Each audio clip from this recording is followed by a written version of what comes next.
Hello friends, welcome to Universe of Naruto X. If you love Naruto what-if stories and anime explanations, don't forget to subscribe to the channel.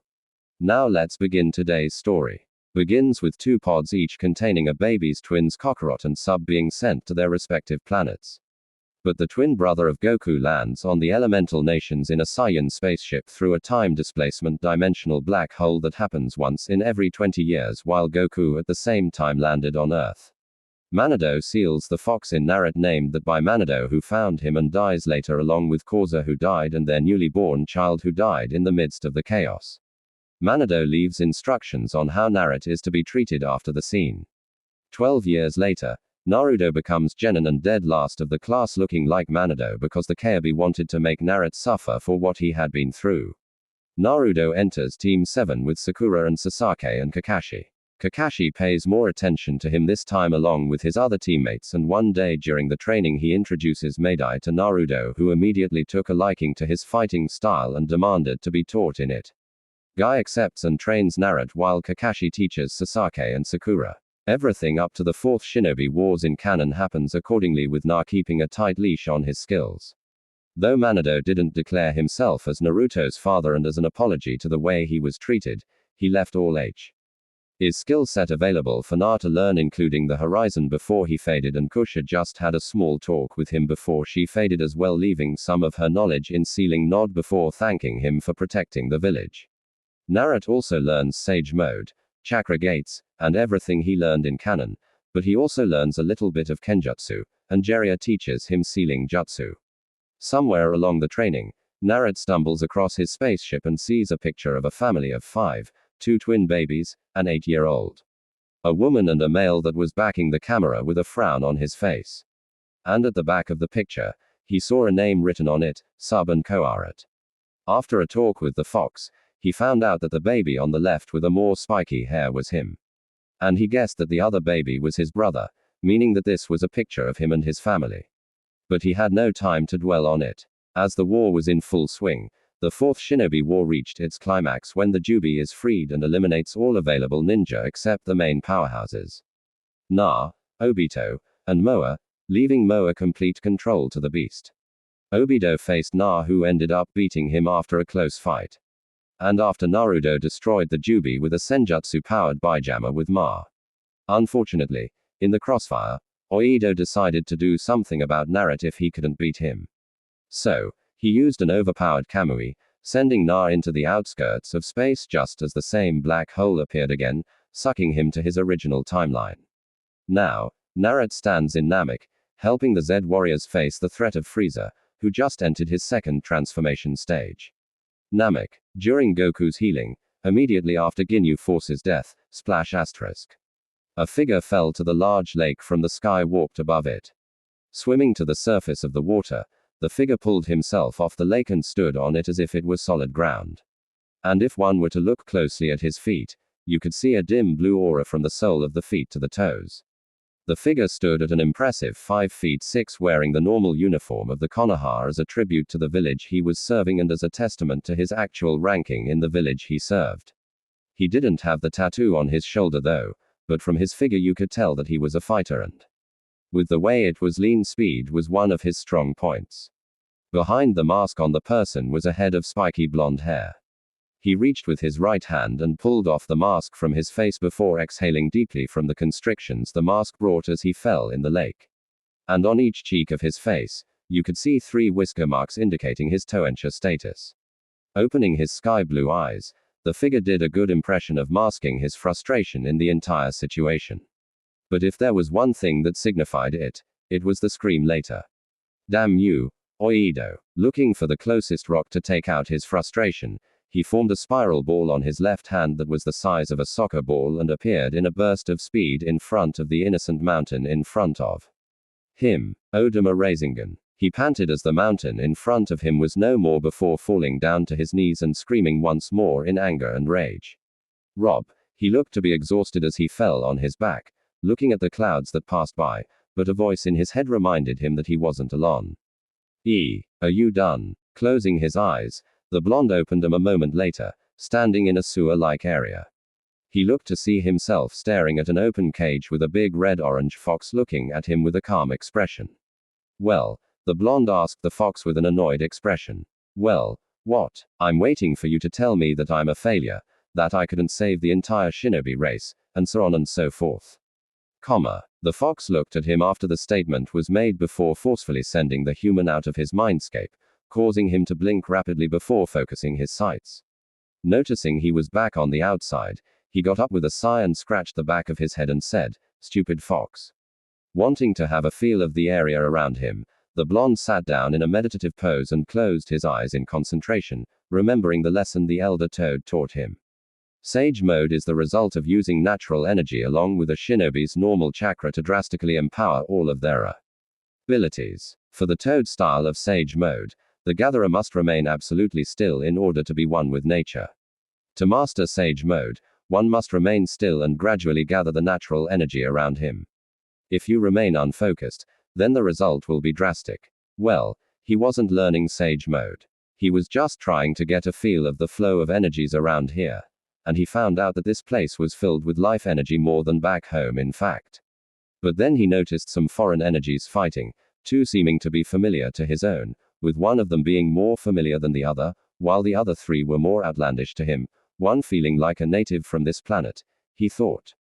One in a distance not far from him, but far from the fight and was having a bit of an adventure on her own, from the frequent movements it was having, and from the feel, he deducted it to be female.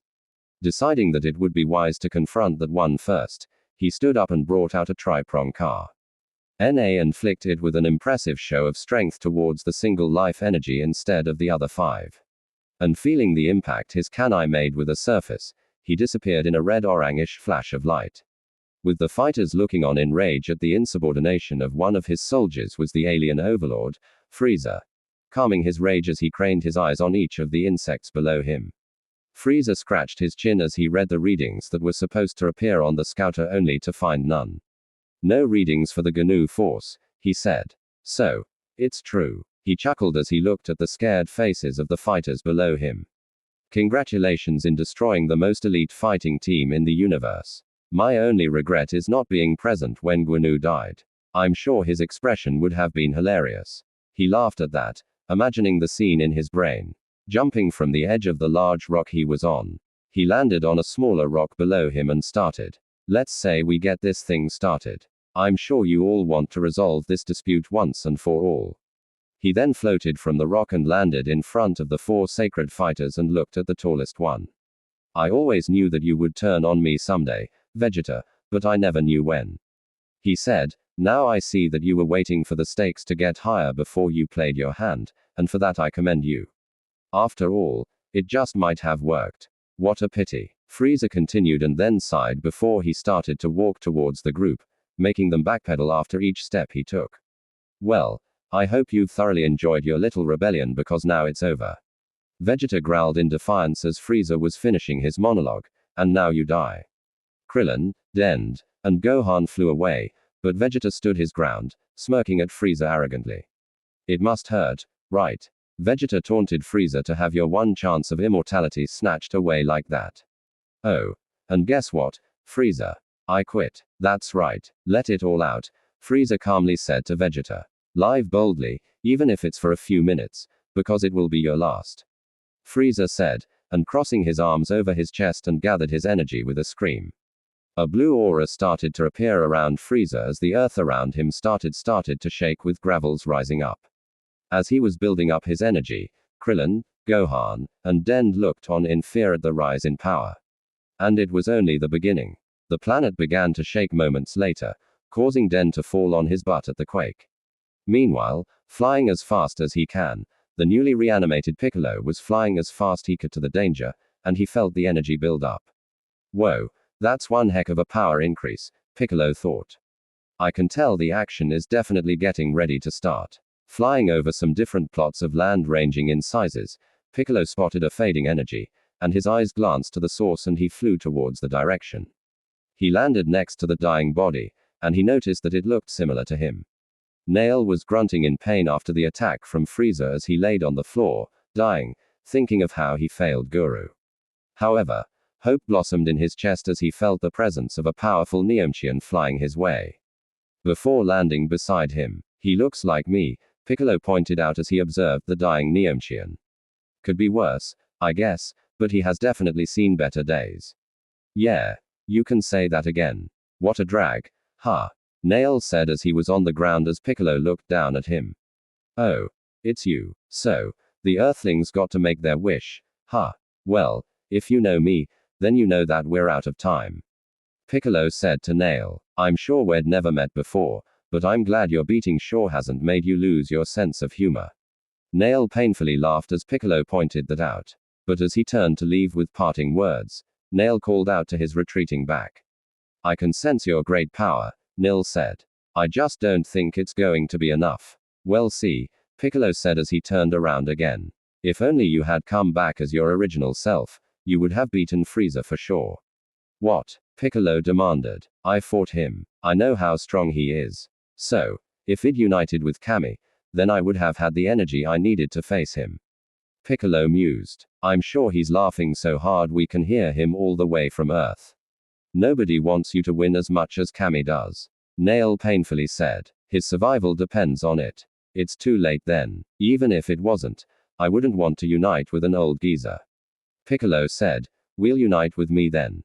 En offered. "It's the only help we can get." Thinking hard, Piccolo was wondering how he got into this dilemma and thought if there was any alternative. Leftwards wave arrow. In the healing tube in one of the ships, Goku opened one eye as he was feeling the energy build up from Frieza and thought, "W. Had a whole lot of power. I've got to get better." He then thought back to the energy he felt before.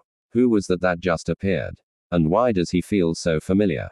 Minutes later, snapping open his bright blue eyes, Na was feeling the energy build up as well. Feeling a weight on his chest, Na tilted his head to see a head of green head of head.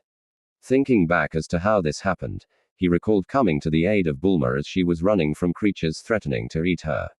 One thing led to another and then they ended up having hot passionate before succumb to the unconsciousness that followed. To Na, this was something he needed as this helped take off the heavy weight on his shoulder and rejuvenate him. And he even got to have a pleasant conversation with Kurama after he was violently shoved out of his mind.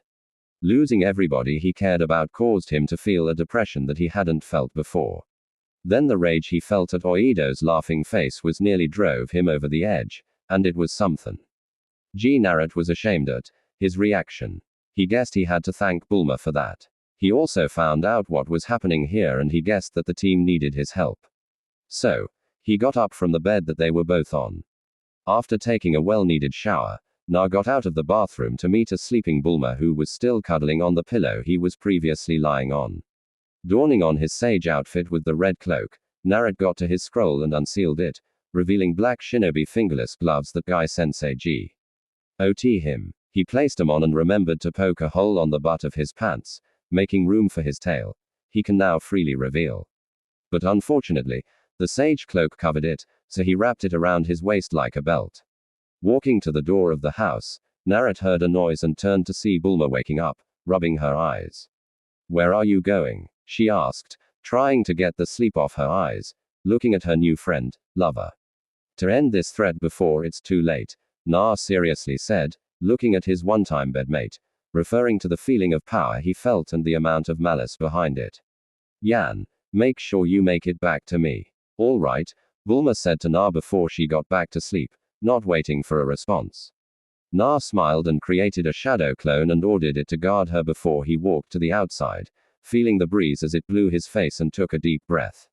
He took a sprinting pose and mentally communicated, "Ready to kick some, you know it." And with the mental confirmation, Naruto dashed with leaving a trail of gravel on the path he took before he brought out his Toronkana and threw it at the direction of the fight before disappearing in a red orang. Flash. Minutes earlier, Frieza stood with his left palm pointing towards the Prince of all Saiyans. Vegeta stood in arrogance as Frieza was still gathering up his energy. "You better get that smirk off your face, Vegeta," Frieza said before he fired a purple beam at the monkey. Vegeta disappeared and the beam passed through the area Vegeta was previously standing at, shattering the rock behind him. Appearing at another area, Vegeta disappeared immediately as he saw a beam heading his way. And as he had to appear in another area, He immediately disappeared again and again as the beams appeared hit the spot he was previously occupying. Krillin, Dend, and Gohan were taking shelter as Frieza continued demolishing the area, creating smoke that the three had to shield their eyes from. While Frieza was having fun at the destruction he was causing, not caring about the casualties around. Cough. Gohan. We have to attack Frieza while he's distracted. It's our only chance. Krillin said as he was coughing in his hand with Gohan. Right. Gohan said with a nod of his head.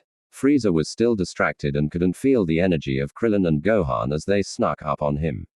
But he heard an attack being fired and turned around to catch both beams on his palm before firing one of his own at them, causing the two warriors to evade He attack. Frieza kept on his assault on the two who kept dodging his attack, completely forgetting about Vegeta, who appeared and redirected the latest beam of attack away from the group, and Dend, who just ran towards Krillin and Gohan as they appeared near him.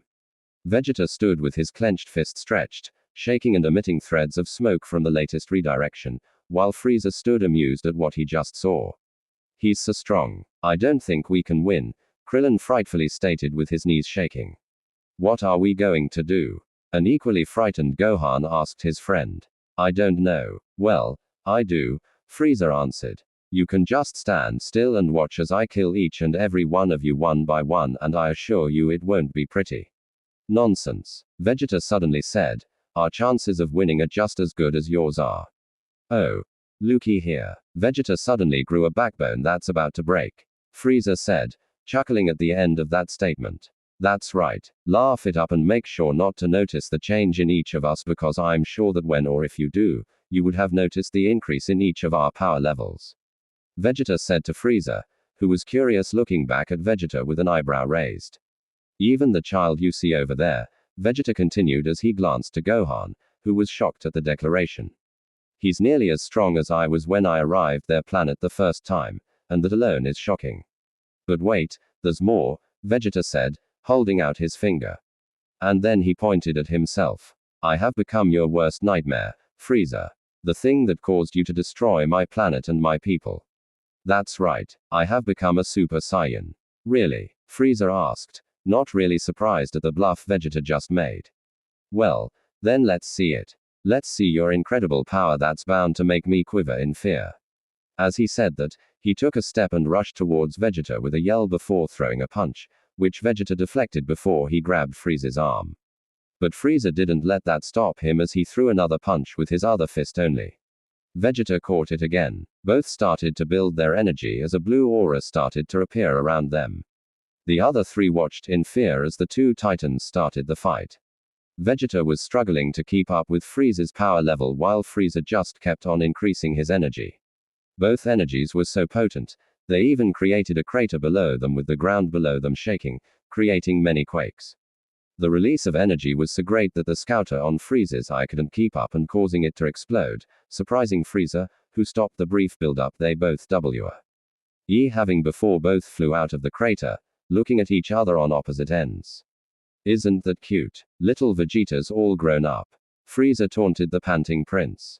Before you know it, hell surpass me. He laughed at that before he got serious. Unfortunately for you, you won't live long enough for that to happen. Come on, transform Frieza. I know you can. Vegeta goaded in, hoping to test his limits. We both know you want to. Say what? Krillin asked, shocked at this revelation. Isn't that pushing it, Vegeta? Oh crap, he can transform. Gohan thought as if that build-up wasn't enough. I wonder how you found out that little secret. Frieza pondered. You can thank your minion Zarbon for that. Vegeta answered. Now stop stalling. Well, since you asked, I guess I can be happy to oblige. And as if a switch flipped, Frieza suddenly flashed purple, blinding the entire area around him before the glow receded, revealing a purple Aegon. The area Frieza was previously standing. And inside was Frieza as cracks were appearing over Frieza's face. Leftwards wave arrow. Gohan Krillin, hang on. Was the mental plea of one Son Goku as he was healing in the chamber. And somewhere at the same time, a figure was running at full speed on the water. A surprising feat to the Z warriors if they saw it. Man, that is one heck of a power increase. The figure mentally commented as he was running with his partner, agreeing in his head. That woman, Bulma, she said that her friends could fly. The voice in his head replied back, how will you combat that? I learned the Yamanaka mind jutsu and proceeded to improve it. All I have to do is look into the eyes of one of the fighters and then snap. I'm still surprised you were the dead last during your academy days. Na smirked as he kept on running on the lake before he threw his cane again, disappearing in a red-orange flash. Leftwards wave arrow. Inside the egg, Frieza's body grew taller, which was followed by his body mass increasing. His torso got bulkier, followed by his 2 legs, then his tail. He now stood a few feet taller than all the fighters before him, almost as tall as a truck. The final change was his horns, as they extended before pointing upwards in a perpendicular angle. Krillin, Vegeta, Gohan, and Den felt the output. Frieza released, and Krillin nearly wet his pants. Krillin, if you make it back before me, tell my mom she was right. Gohan said as he gulped before backpedaling away from the monster that was Frieza, while Krillin was rooted on the spot, too sacred to come up with a witty comeback for Gohan. Well, what do you think, Vegeta? I hope I met your expectations. Haha. Frieza chuckled in a deeper voice than his previous. Vegeta swallowed as he looked at what he asked for standing in front of him.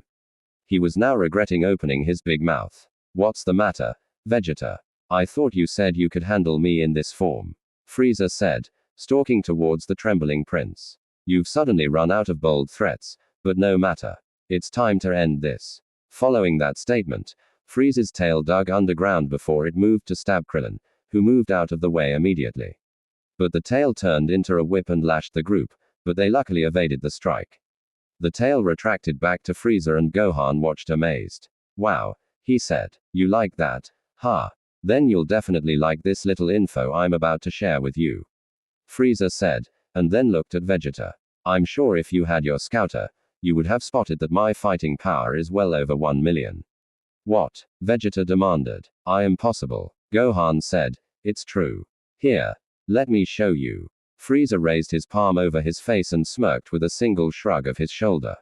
Once again, the area was covered in a blinding pink light before the earth started to shake, signifying the buildup of energy. But that wasn't the only thing happening. The surrounding lake around them parted, revealing the solid ground underneath, creating a wave as a result of said action. As a purple aura started to form around Frieza, the wind also started to pick up, pushing Piccolo away from his destination as he was flying. While the running shinobi was running on solid ground where water used to be back with the fighters, Vegeta caught a rock heading his way before crushing it in anger while Gohan and Krillin were flying away from the chaos Frieza's buildup caused while Frieza was still laughing at their expressions. Krillin, are you okay? Gohan asked his bald friend who was carrying Den as they floated a few feet from Frieza. Frieza smirked and rushed from his position to Krillin, who quickly let go of Den, saving the Neomchian from his death. But that didn't stop Frieza in the slightest as he continued on and stabbed Krillin on his stomach with his extended horn. Krillin. Den shouted in anguish. Krillin, no. Gohan cried, seeing the continuous torture of his friend, unsuspecting of the rage that was building inside him. What an idiot. He should never have stood up for that Nemkian kid. Vegeta insulted as he shook his head at the idiocy the bald-headed human showed. I tried to tell him, but will he listen? Ah. I'm sorry. Does it hurt? Frieza childishly asked his nearly dead prey. Guess I don't know my own strength. Frieza shook his head, getting the reaction he wanted, hearing Krillin scream in anguish at the action. Frieza then caught Krillin's knee as he tried to strike him. Angry at his friend's peril, Gohan rushed at Frieza with no plan, but that proved his downfall as Frieza whipped him away with his tail. Gohan was dizzy as he fell from the hit, but he caught himself before looking back at Frieza, who was nodding his head, torturing Krillin, who was still on his horn. He growled at the blood that splattered on his face. Blood from his friend. I guess this is it, Krillin thought as he was losing consciousness from the torture. He was receiving Frieza's just too powerful. Goku, where were you? Leftwards wave arrow. Hang in there, Krillin. Once these wounds have healed, I'll be there for you, buddy. A healing Goku thought from inside his healing tube, feeling his friend's energy fading away slowly. Be strong. Leftwards wave arrow. Feeling the body slump on his head, Frieza smirked in pleasure and said, that takes care of this one. He flung the body into the lake below, laughing at the expressions he spotted on the pests surrounding him, especially the kid. When the boy rushed to get the body that splashed in the water, Frieza frowned before he disappeared from his spot and appeared in front of the charging Gohan, looking up at him. Do you think you can save him?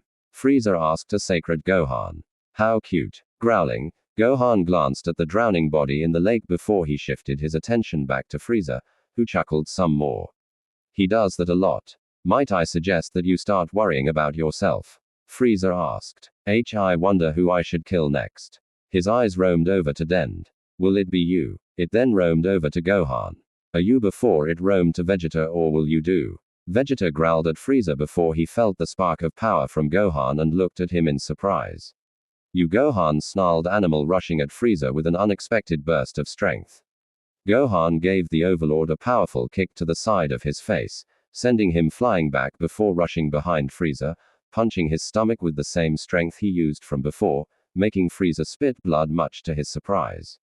But he wasn't done with that punch. He continued with a sequence of punches to the Overlord gut that hurt him a lot before ending with an uppercut that arched Frieza's back in a painful angle, finishing with a bicycle kick to his gut, sending Frieza to the lake.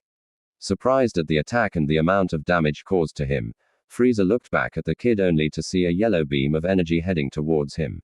So, he crossed his hands over his face to block the attack. But as that one was blocked, he looked at the boy to see the boy charging with another yellow beam in his hand before the boy grabbed his face with the hand. The beam was charging on, launching the beam on his face. Gohan wasn't done as he saw the body of Frieza tumbling to the ground. He pointed his two arms to the sky and gathered energy before attacking him with an attack of energy blasts as the body connected with the ground, with each blast more powerful than the last. After the consecutive energy blast, Gohan raised both arms and gathered energy for an attack. You could see a yellow disk of energy starting to form, but Gohan knew he needed more. So, he added more power to it before he launched the attack, simultaneously yelling the name Masenko, Ha, Shock, and Ra. Ge. That was what you could use to describe the look on Vegeta's face right now. Shock at how a brat like him was able to injure Frieza of all people while Vegeta couldn't. And that was where the rage stemmed from. The feeling he got knowing that it was a child that accomplished this. And not just any child. The child of that clown Kakarot. The same clown that humiliated him back on that backwater planet called Earth. Damn you, Kakarot. Even when you're not here, you humiliate me. He thought that he looked back to where the attack made contact. There's just no way. Gohan didn't care what Vegeta was thinking right now, but there was something else on his mind.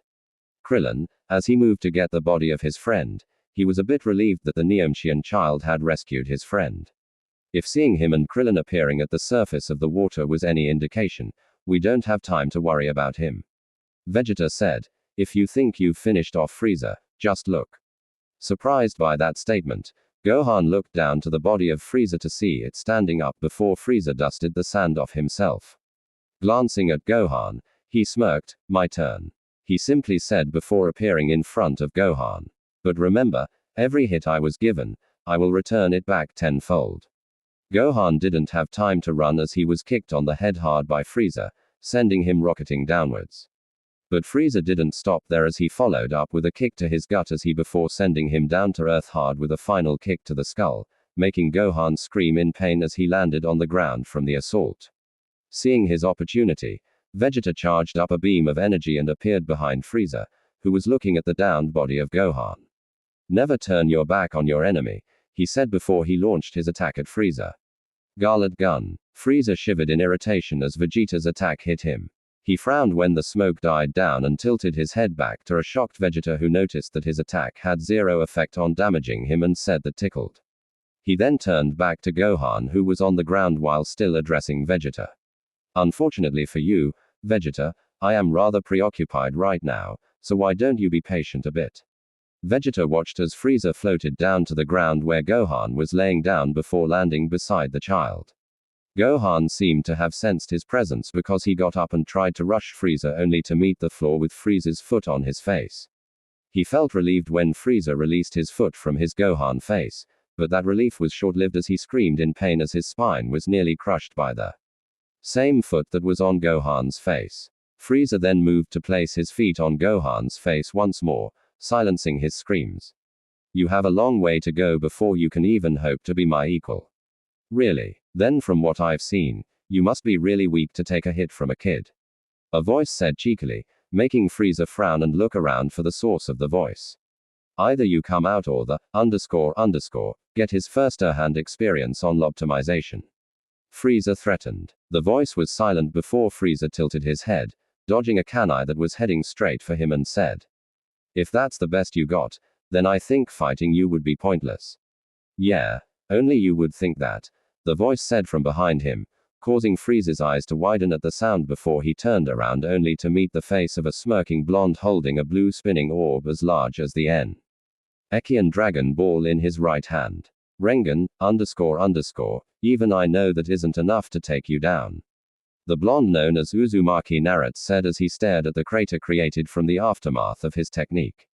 Looking down to his feet, he saw the pained body of Gohan looking up at him with one eye. "Who are you?" Gohan painfully asked his savior, and a small part of his mind wondered why he felt a familiar like his dad. "Think of me as a long-lost uncle." Naruto had no idea why he said that, but he reached into his pouch and took one of the new soldier pills that was created during the war. Builds up energy up to 60% and heals your wounds instantly. He was the only one that got a batch. And before they could create another batch, the medic station was infiltrated and destroyed. So, he had to use these carefully. Gohan opened his mouth and chewed the awful tasting pill in his mouth and chewed. With a blink, he felt his wounds heal and his energy return fully. He didn't use up to 50%, so it would obviously fill up. He got up and flexed his fists, amazed at the healing he received, and looked up to Naruto with a grateful smile. "Thanks, mister. I feel like I haven't wasted any energy at all and my wounds are all healed," he said to Naruto, who smiled at Gohan before patting his head. "It's okay. I'm sure that if I didn't do that, then the half-slug half-human would have blown his casket. If the glare I'm receiving is anything to go by," Na said, pointing up to a dot in the sky, causing Gohan to look up in question at what he was referring to. "Mr. Piccolo, you're alive," Gohan announced in excitement at seeing his friend was alive and well. "Looks like the dragon came through for us after all," another voice said, causing Gohan to turn around and see a completely healed Krillin smiling at him. "Yo, Krillin, save the excitement for later. Right now, I have one question," an annoyed Vegeta said, and he looked to Naruto, who was just standing looking off into space with a carefree expression he knew he'd seen somewhere before. "Who are you and what are you doing here?" "Guess, you'd think a thank you from Mr. I am better than you would be sufficient, but no, he just asks questions without introducing himself," Na complained. "Maybe I should have let tall, dark, and scary kill you while he had the chance." Anything that would have been said further was interrupted by the rise of Frieza, who looked at the BL on with annoyance clear in his face before he cracked his neck. "I find myself having to agree with Vegeta on this one," Frieza said. "Who are you? You can't be a Saiyan because I made sure I wiped out the pathetic race years ago, leaving only Vegeta here and the two lucky pods that escaped my destruction. Oh, you mean a silver pod with a red see-through glass? Yeah. I guess one of them was mine and the other was probably my twin Kakarot. I guess we were very lucky to escape that destruction," Na causally said, much to their surprise. "What?" Vegeta demanded, shocked at this revelation. "Dad had a twin brother?" Gohan asked. Krillin then looked closely to Na. "But they look nothing alike." "Well, he does have the tail. See? It's wrapped around his waist." Krillin observed, spotting Naruto's tail around his waist. "That proves he's a Saiyan, but it doesn't prove that he's Goku's twin," Piccolo said. "I mean, look at him. He's probably 7 years older than Gohan here and Goku's in his mid-20s. If they were twins, then they would be the same age. The Niemchian is right, but right now we have something more important to worry about," Vegeta said, gazing at Frieza, who was listening to this conversation. "While the appearance of one more of you pathetic monkeys is shocking, I'm afraid I have a schedule to keep, so why don't settle this squabble of awesome?" Frieza stated to the fighters. Piccolo stepped forward. "I'll be the one to battle him," he said to the surprised Z warriors. "Are you insane?" Krillin demanded. "He's right, Piccolo. Frieza's too powerful," Gohan said. "I'm shocked, Gohan." Piccolo said. "I thought that you had faith in me." He then looked at Frieza and walked towards him before glancing at Na. I hope you don't mind me taking this one. No, go right ahead, Na said. Then he sat at a meditative pose and closed his eyes, waving his arm. Besides, I'm sure that I could learn a thing or two from your fight. Smiling, Piccolo moved forward before turning serious. Frieza, it's time to end your reign of terror once and for all. How amusing, Frieza said. And do you think that you've got what it takes to beat me? Piccolo smirked. Why don't we find out? He said before he disappeared from his spot and appeared in front of Frieza, throwing a punch that Frieza caught. But Piccolo didn't stop there as he threw a punch with his other hand. Something that Frieza caught again. Still smirking. Piccolo adding a lot of power to his leg kneed Frieza on the gut, causing the Overlord to double over in pain before he was sent flying with a sidekick, causing him to let go of Pi. See Colo, who chased after him and punched him on the face, but he blocked it with his hand. Punch after punch after punch, Piccolo drove Frieza on the defensive, much to his shock, but Piccolo didn't stop as he kept on attacking Frieza. Annoyed, Frieza rushed away from him to get some space to start the counterattack. But Piccolo was already in front of him with his index and middle finger on his forehead, charging up electricity. Special beam cannon, Piccolo announced as he shot his attack at Frieza, who had to quickly evade the close proximity attack before he used his tail to smack Piccolo away, creating a well-needed space. Back to the fighters, Vegeta was shocked at what he was seeing. That a Neomchian was able to do what he could was vexing on his own. Speaking of Neomchian, you Baldi, who healed you? Vegeta asked as he looked at Krillin.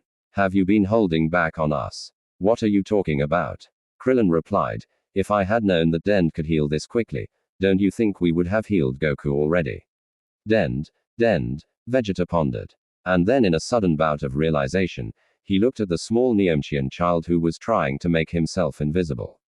So he's the one that healed the Earthling, he thought.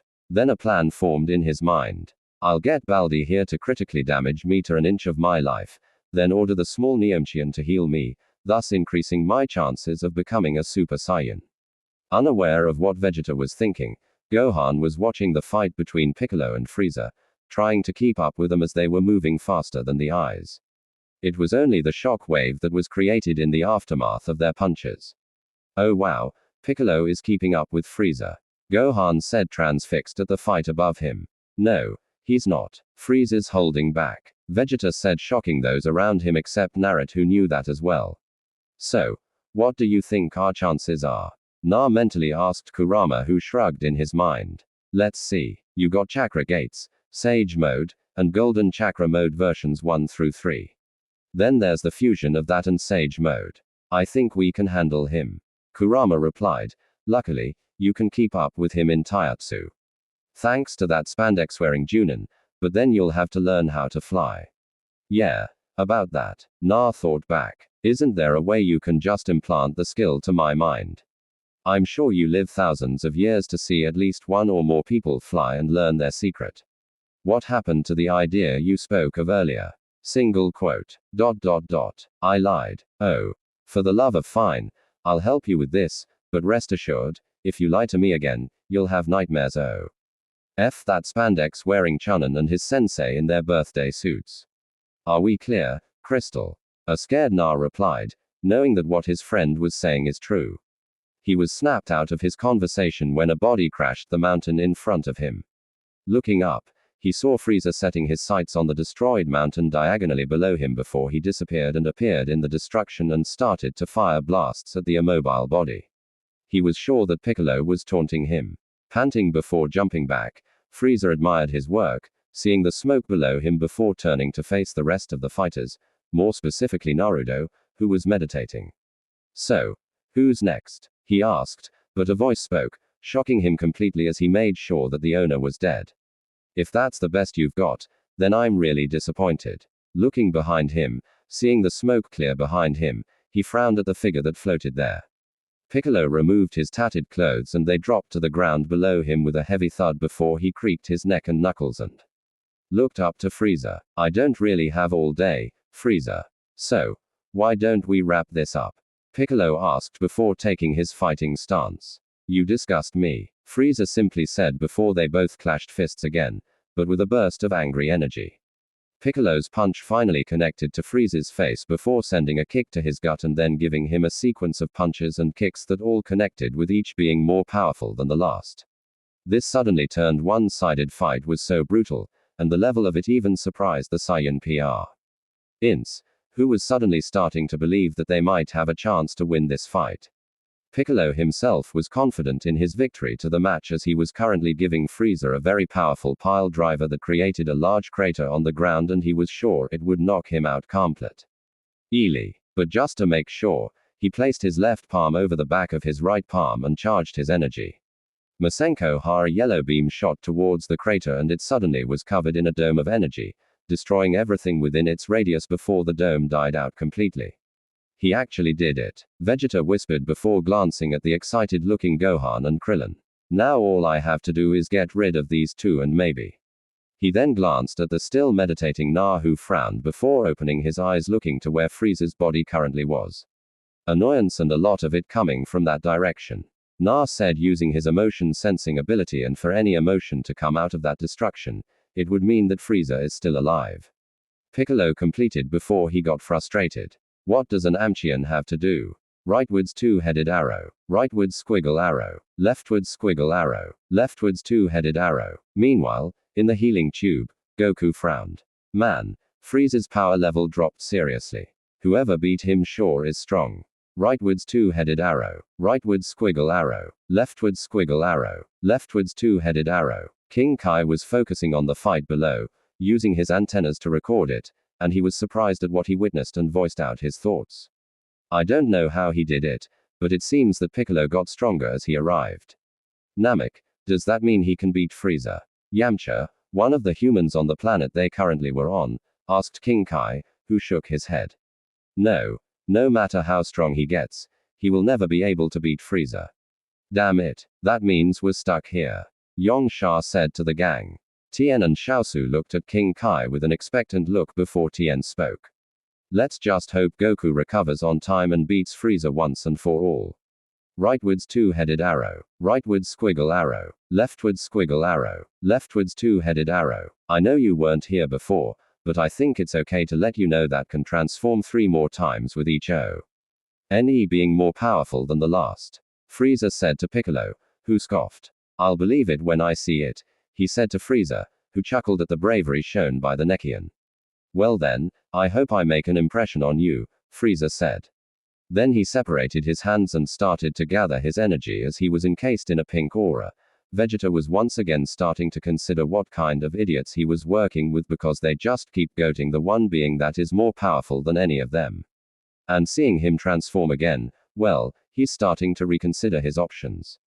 Well, this is interesting, Na thought as he saw Frieza go through his transformation process. But once he felt the increase in power, he inwardly cursed. The energy on this planet is weak. I don't know if I can try gathering energy from other nearby planets, but it is worth a shot. With that, Naruto extended the range of his energy gathering for the first time in his life, commanding the clones to do the same. And the only one that noticed the buildup of power was currently in a healing tube. Piccolo frowned as he saw that Frieza had finished his transformation quite faster than he expected, and there wasn't much change there. He just had shoulder pads and the back of his head was longer with white horns around it. Apart from that, he just looked the same. Well, what do you think? Frieza asked Piccolo. I might not win any beauty contest, but it does get the job done, and if it doesn't, I have other forms to try. Appearing in front of Piccolo, he gave the Neomchian a kick to the kidney, following with a drop kick to the head that shook Piccolo a bit as he recovered, looking back up at the transformed alien. Ooh. I made you speechless. Oh. How absolutely fantastic. Frieza said, chuckling, but I have to ask, have you played paintball? What? Just remove the T from paint. Frieza said. Oi gee. Krillin was interrupted as Frieza started to fire multiple finger beams at Piccolo, who was too slow to dodge them, so he took every hit down to the letter, much to his shock. Stretching, Naruto got up and walked forward, catching the attention of Vegeta and the other fighters. Where do you think you're going?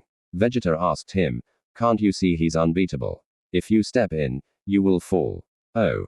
Will you shut up with your whining? Na said. Then he opened his eyes, showing yellow irises on both eyes, horizontal pupils, and a reddish-orange pigmentation around each pupil. What's up with his eyes? Krillin asked. Forget his eyes. Can you feel that power he has? Gohan said. Come to think of it, he does feel stronger than each of us and is probably as strong as Frieza currently, as Vegeta thought. Just who is this guy?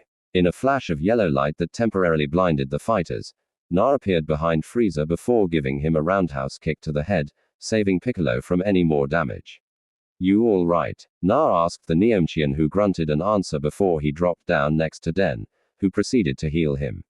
Oh, please do come and try your luck, Frieza said as he recovered from the kick, floating next to Naruto, who was standing on the water. I'm eager to test my new transformation on something worth looking on. Quote.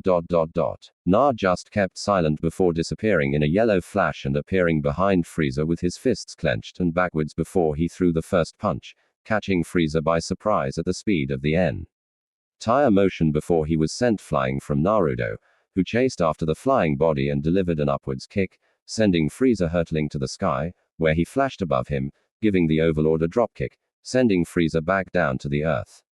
But Frieza recovered and rushed back to Naruto, who was rushing to him as well before they met with a collision of fists.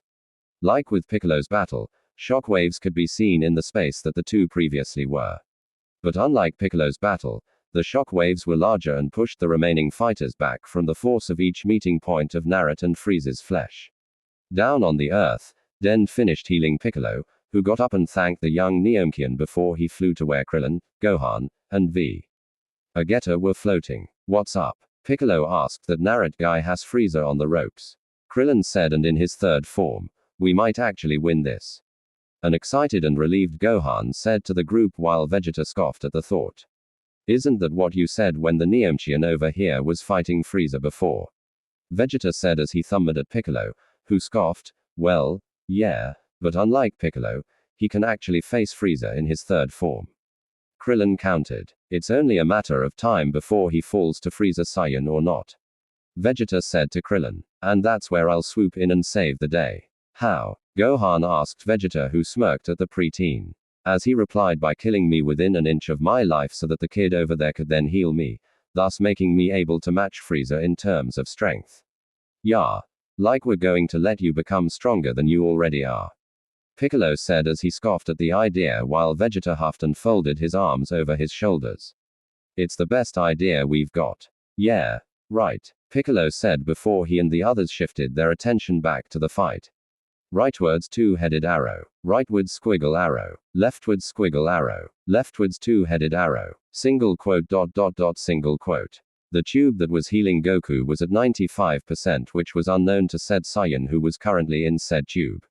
His body though was flinching as he felt the fight going on, and he felt the familiar energy was gradually thumping Frieza's energy. Wow, whoever this guy is, I can't wait to fight him, Goku thought. Especially if he can easily boost his power levels like that. Rightwards, two-headed arrow, rightwards, squiggle arrow, leftwards, squiggle arrow, leftwards, two-headed arrow. Whoever this guy is really keeping ground with Frieza, King Kai thought as he monitored the fight between Naruto and Frieza. Let's hope Goku can heal on time. Rightwards two-headed arrow, rightwards squiggle arrow, leftwards squiggle arrow, leftwards two-headed arrow. Crashing to the ground below his opponent, Frieza got up from the crater he was in and looked at Naruto with a snarl on his face.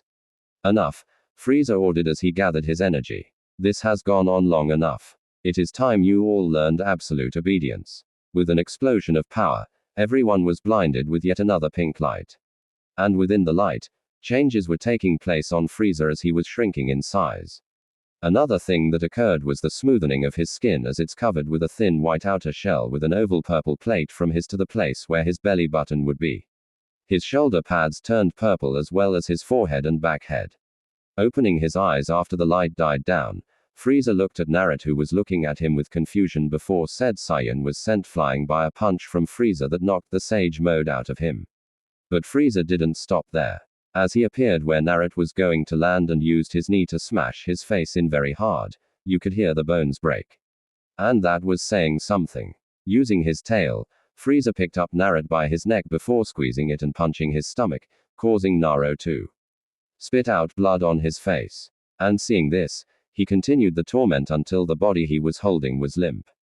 And just to make sure he didn't get up, Frieza palmed his captive's back and charged a purple beam through the chest of Naruto before dropping the limp body to the side.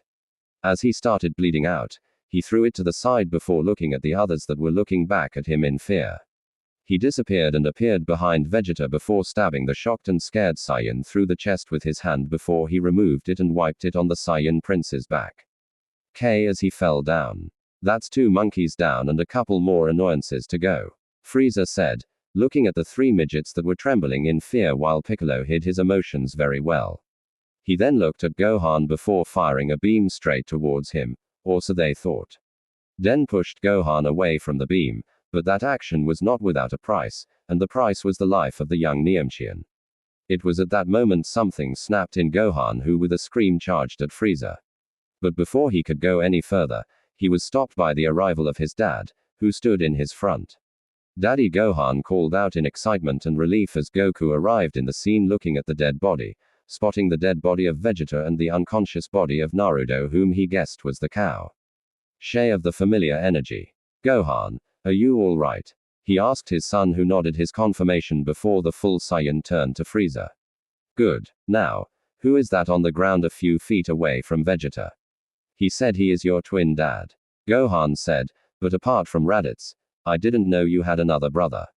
Well, Raditz did mention that I had a twin that was sent out to a different planet somewhere, and sometimes I did feel strange, as if that there was a part of me missing, Goku said, scratching his chin in remembrance before he looked back at Frieza, who just looked at the scene play out.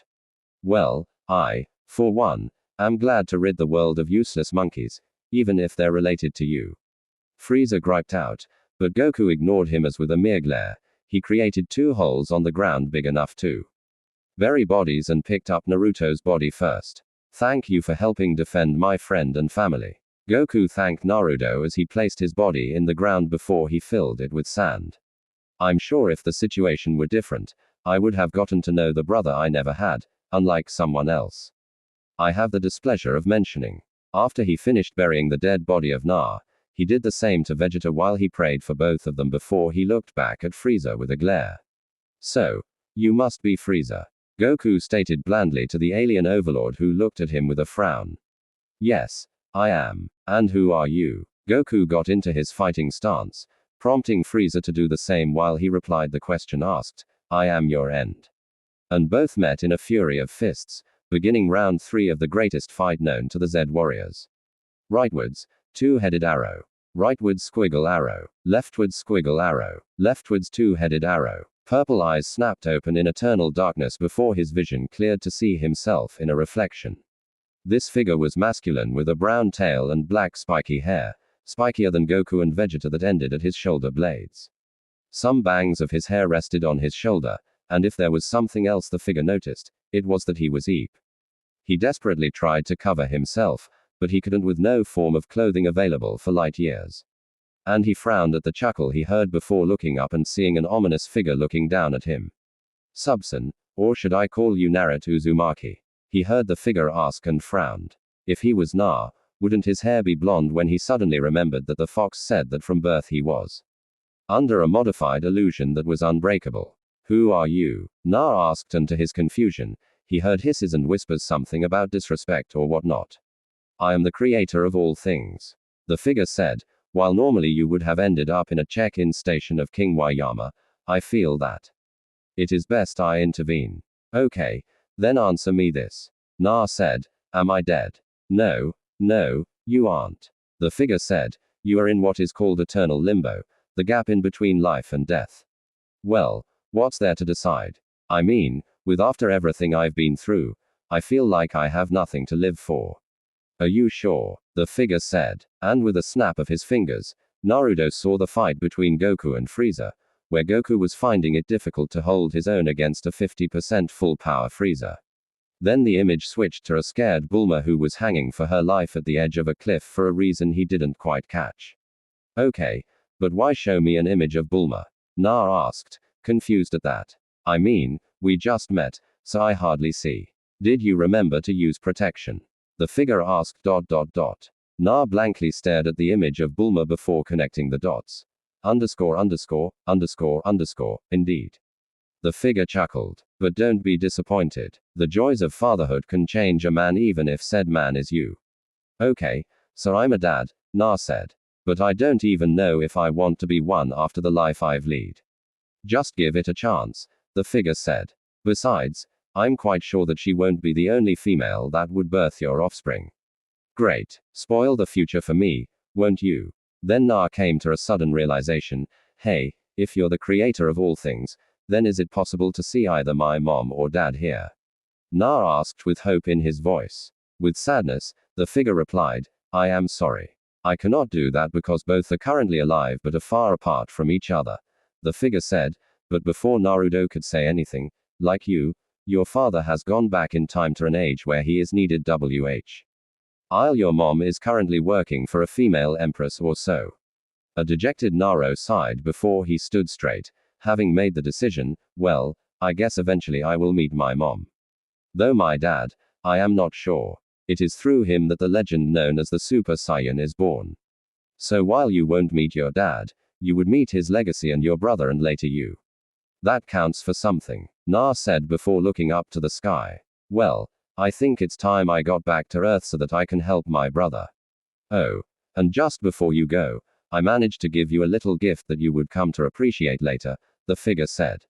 And just before Na could question what he meant, he disappeared.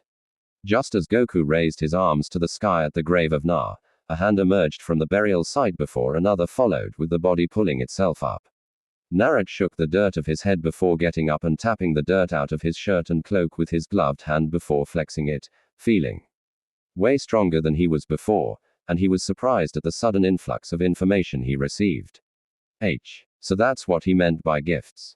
Na said before looking up. He saw a blue ball of energy bigger than the one he had seen in his mind and definitely bigger than his gallant raisin. Holy. Looking underneath it, he saw his brother with his arms stretched to the sky and guessed that he was the cause of the attack. And it was then he decided to help stall for whatever plan his brother had. And with a flash of yellow light, he appeared behind the unsuspecting Frieza with a Rinnegan powered in his mind. Rasengan W slam. Frieza's body was sent spinning to the ground as he succumbed to the effects of the Rinnegan. But Naruto wasn't taking any chances. So, he grabbed Piccolo before he looked at the still body of Goku, who looked at the scene in surprise because the spiky-haired Saiyan was sure he buried that body. What are you waiting for, idiot? That seemed to snap Goku out of his trance. And it was in good time, too. Oh. Right, take cover, he yelled before throwing his technique at the down body of Frieza, who found it quite painful to get up. Oh.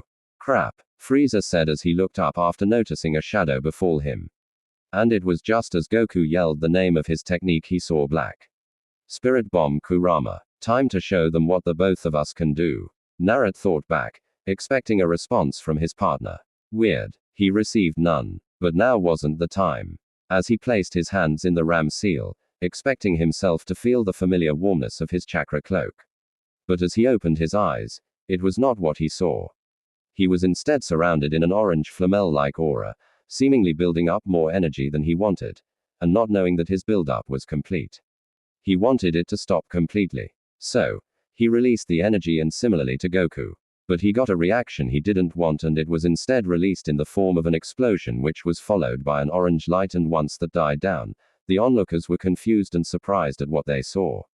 Like Goku, Naruto's muscles bulged, but not too much. Just the right amount that would make body movements easier and lighter.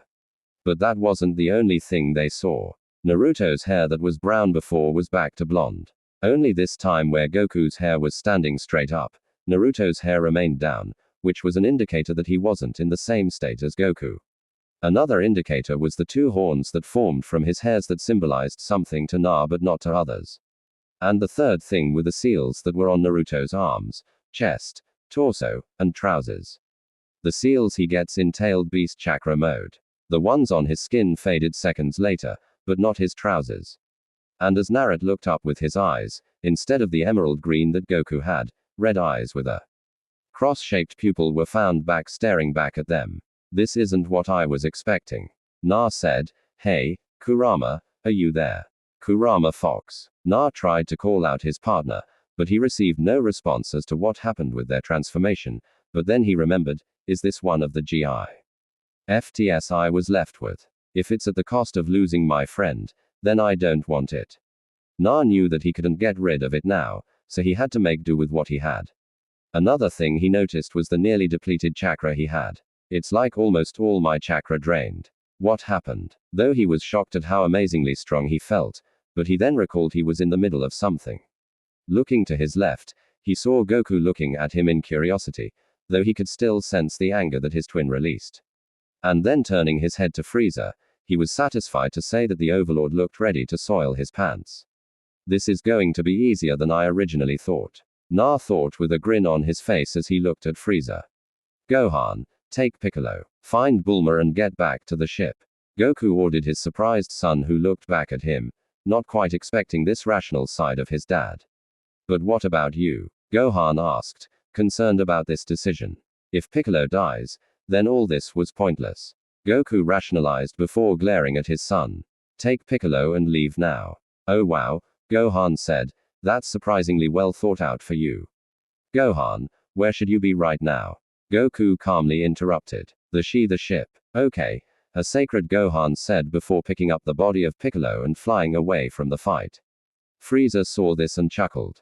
Moving targets are much more fun, if I do say so myself, he said before he aimed his finger at the retreating figure, but his view was blocked by a blonde with red crossed eyes who grabbed his firing hand and squeezed it. You weren't thinking of doing what I thought now, were you? Na calmly asked Frieza, who tried to remove his grip from the blonde. Gah, what are you doing? Let go of me. Gladly, Na said before he threw the body of Frieza to Goku, who caught it on the neck, bringing Frieza up to meet his eyes. I'm going to break you, Goku declared like a Kit Kat bar. Quote. W smack. Frieza was sent flying with a hard slap to the face. But before he had time to recover, Goku appeared beside him and broke the tyrant's back with his knee. Or at least that's what should have happened. Frieza recovered and fired finger beams at Goku, who dodged each of them with ease, creating an after image showing how fast he was going with each dodge. Pausing while panting, Frieza looked at Goku in his most intimidating look while Naruto looked from the side. You're different. What the hell are you? Can't you tell, Frieza? Goku replied. It's what you've been afraid of the whole time. No, you, don't. Frieza growled, knowing the speech that Goku was about to say, having heard it before. And to be honest, it was starting to get on his nerves. I am the hope of the omniverse. Goku started. I am the light bulb in the darkness. I am the bacon in the fridge for all living things that cry out in hunger. I am the alpha and the amoeba. I am the terror that flaps in the night. Taking the horse stance and releasing his aura, Goku shouted, finishing his speech. I am Son Goku and I am a super boom. Frieza panted as he held his smoking finger, looking at the body of Goku as it floated with his head back.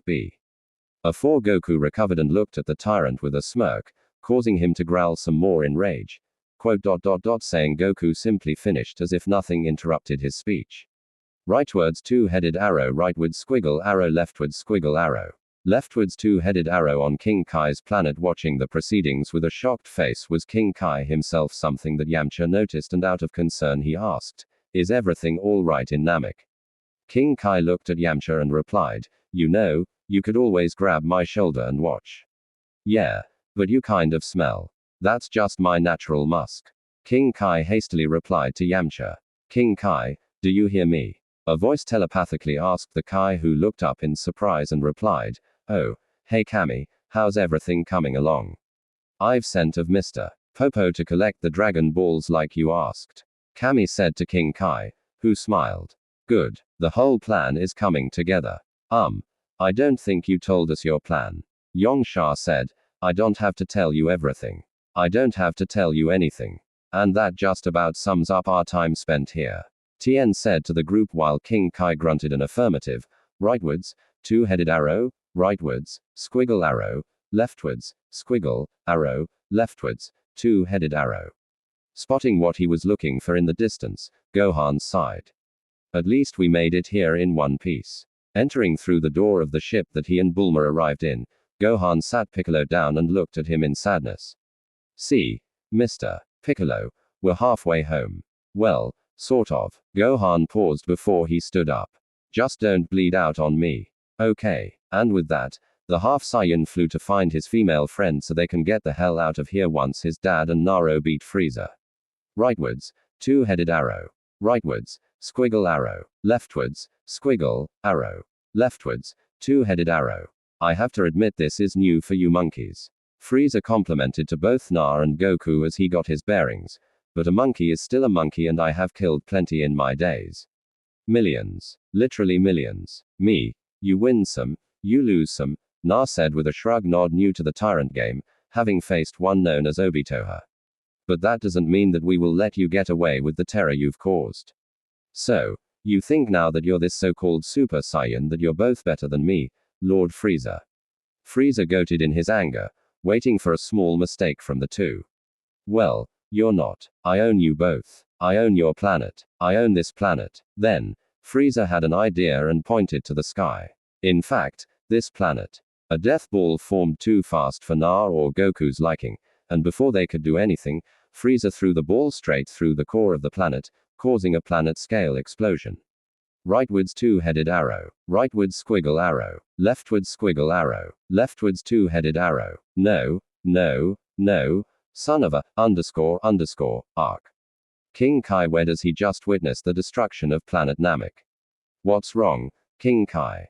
Yamcha asked. You dumb, are going to be here forever. King Kai angrily said. K. Really funny, King Kai.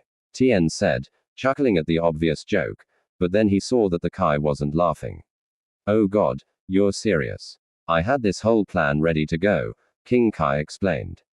But as it turns out, Frieza is a sore loser, and he just blew himself up along with the rest of the planet.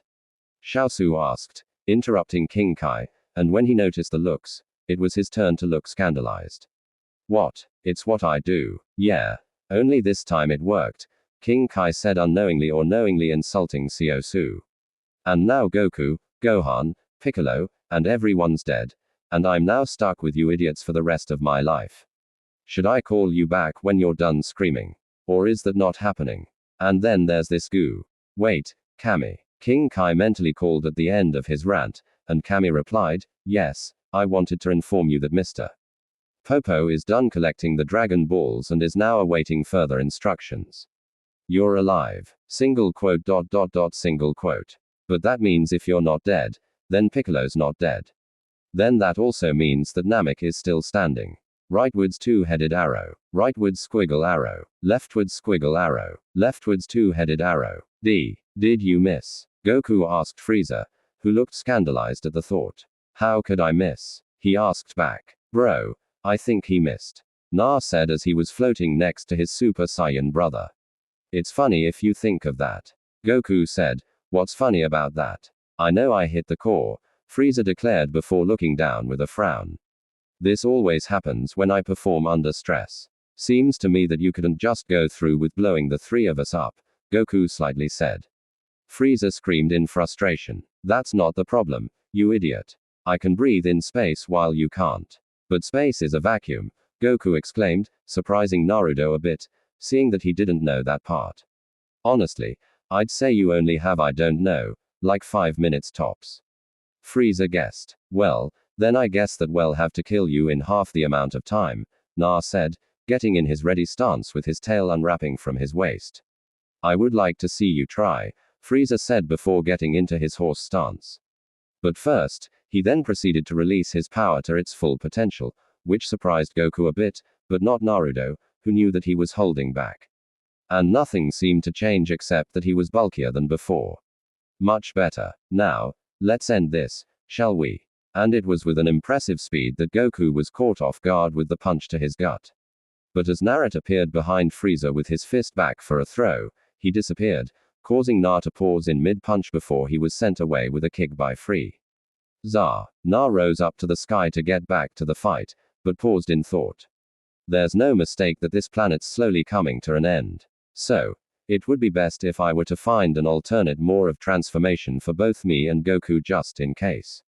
Na then made a cross sign with his hands calling out shadow clones, but was surprised at the sudden decline of chakra when the clones appeared. That never happened before, But looking at the clones, he saw 2 looking at him with confusion. I was going for 20 clones. How did I get 2? No time to ponder, Na said. Then he ordered his clones. You 2 search the planet as fast as you can for any mode of transport that both me and Goku can use to leave this place and pop when you do. As the clones accepted the order, they flew off, leaving Naruto to now return to helping his brother with the fight with Frieza. 4 minutes 15 seconds to go. Rightwards 2-headed arrow. Rightwards squiggle arrow. Leftwards squiggle arrow. Leftwards 2-headed arrow. I'm still waiting to tell me what to tell Popo. A voice in King Kai's head drawled out, causing him to snap out of his stupor as he watched the fight. Oh Kami, good. Let me talk to him. Static boom asterisk. H. How the hell do you work with this guy? King Kai asked as he got up from the shock he received as he wanted to reach out to Mr. Popo. It's easier than you think, Kami said as he was on Earth talking to King Kai. And with a glance to Popo, he sighed at the words used. I'm so, high right now, Mr. Popo chanted as he was standing in front of the Dragon Balls. You all know what happens as Shenron is summoned, so I'm not going into a detailed description. You have summoned the Eternal Dragon, Shenron spoke in his ominous voice as he looked down. State your wish, and oh, it is you, my master. Is it time to lay waste to this world? Shenron asked as he saw Mr. Popo, who was smiling at him with his arms folded behind his back. Give them 100 years or so. See if they can clean their mess up. Then how might I be of service, Lord Popo? Good question, Kami. What the am I doing? Mr. Popo asked Kami. Good question, King Kai. What the he doing? Kami mentally called to King Kai. Back on King Kai's planet, King Kai, who was nursing his head, answered, I want you to bring back everyone Frieza and his men have killed on Namek. Mr. Popo, I heard Mr. Popo waved off. Dragon, bring back all the worthless maggots that were killed by Frieza and his men. As you command, so it shall be. And as Shenron's red eyes glowed, the wish was granted over in Namequare. A small Neomchian child immediately had a plan forming in his head. Rights, 2-headed arrow, rightwards, squiggle arrow. Leftwards, squiggle, arrow, leftwards, 2-headed arrow. Grunt in Namek. Guru woke up with a startled noise and grunted out. I stopped my heart there for a minute. He then felt the chaotic weather outside. Oh God. Global warming. No. The screaming could be heard from a distance as the other Namekians were waking up from the brief death. Rightwards 2-headed arrow. Rightwards squiggle arrow. Leftwards squiggle arrow. Leftwards 2-headed arrow. Meanwhile, at a certain gravesite, a gloved hand emerged from the sand it was buried in before it placed its palm on the ground and pushed, bringing out the body of a previously dead Saiyan. Prince. When there's no more room in hell, Vegeta shall walk. The speech was interrupted when Vegeta looked left and right. What the hell? Well, I have my clothes back, so at least that's a start. He thought as he started walking from the place he was buried. Looking left and right, he wondered. Am I alive? Punch. Crap. Oh. Thank God for this. Vegeta said as he was holding his side that he punched for confirming his theory before he noticed the weather. Well, looks like Frieza's blown this place up. Got to find my ship. Back to the fight. Punch, punch, kick, punch, kick. And it was that sequence that forced Frieza to get in the defensive. That is until Frieza saw an opening and kicked Goku in the balls before he disappeared. But then he had to block another wave of punches and kicks that came from his brother who had everything connect before he was sent to the ground by a powerful Rinnegan. It was this that Vegeta flew to. Yeah. I'm going to stay out of that one.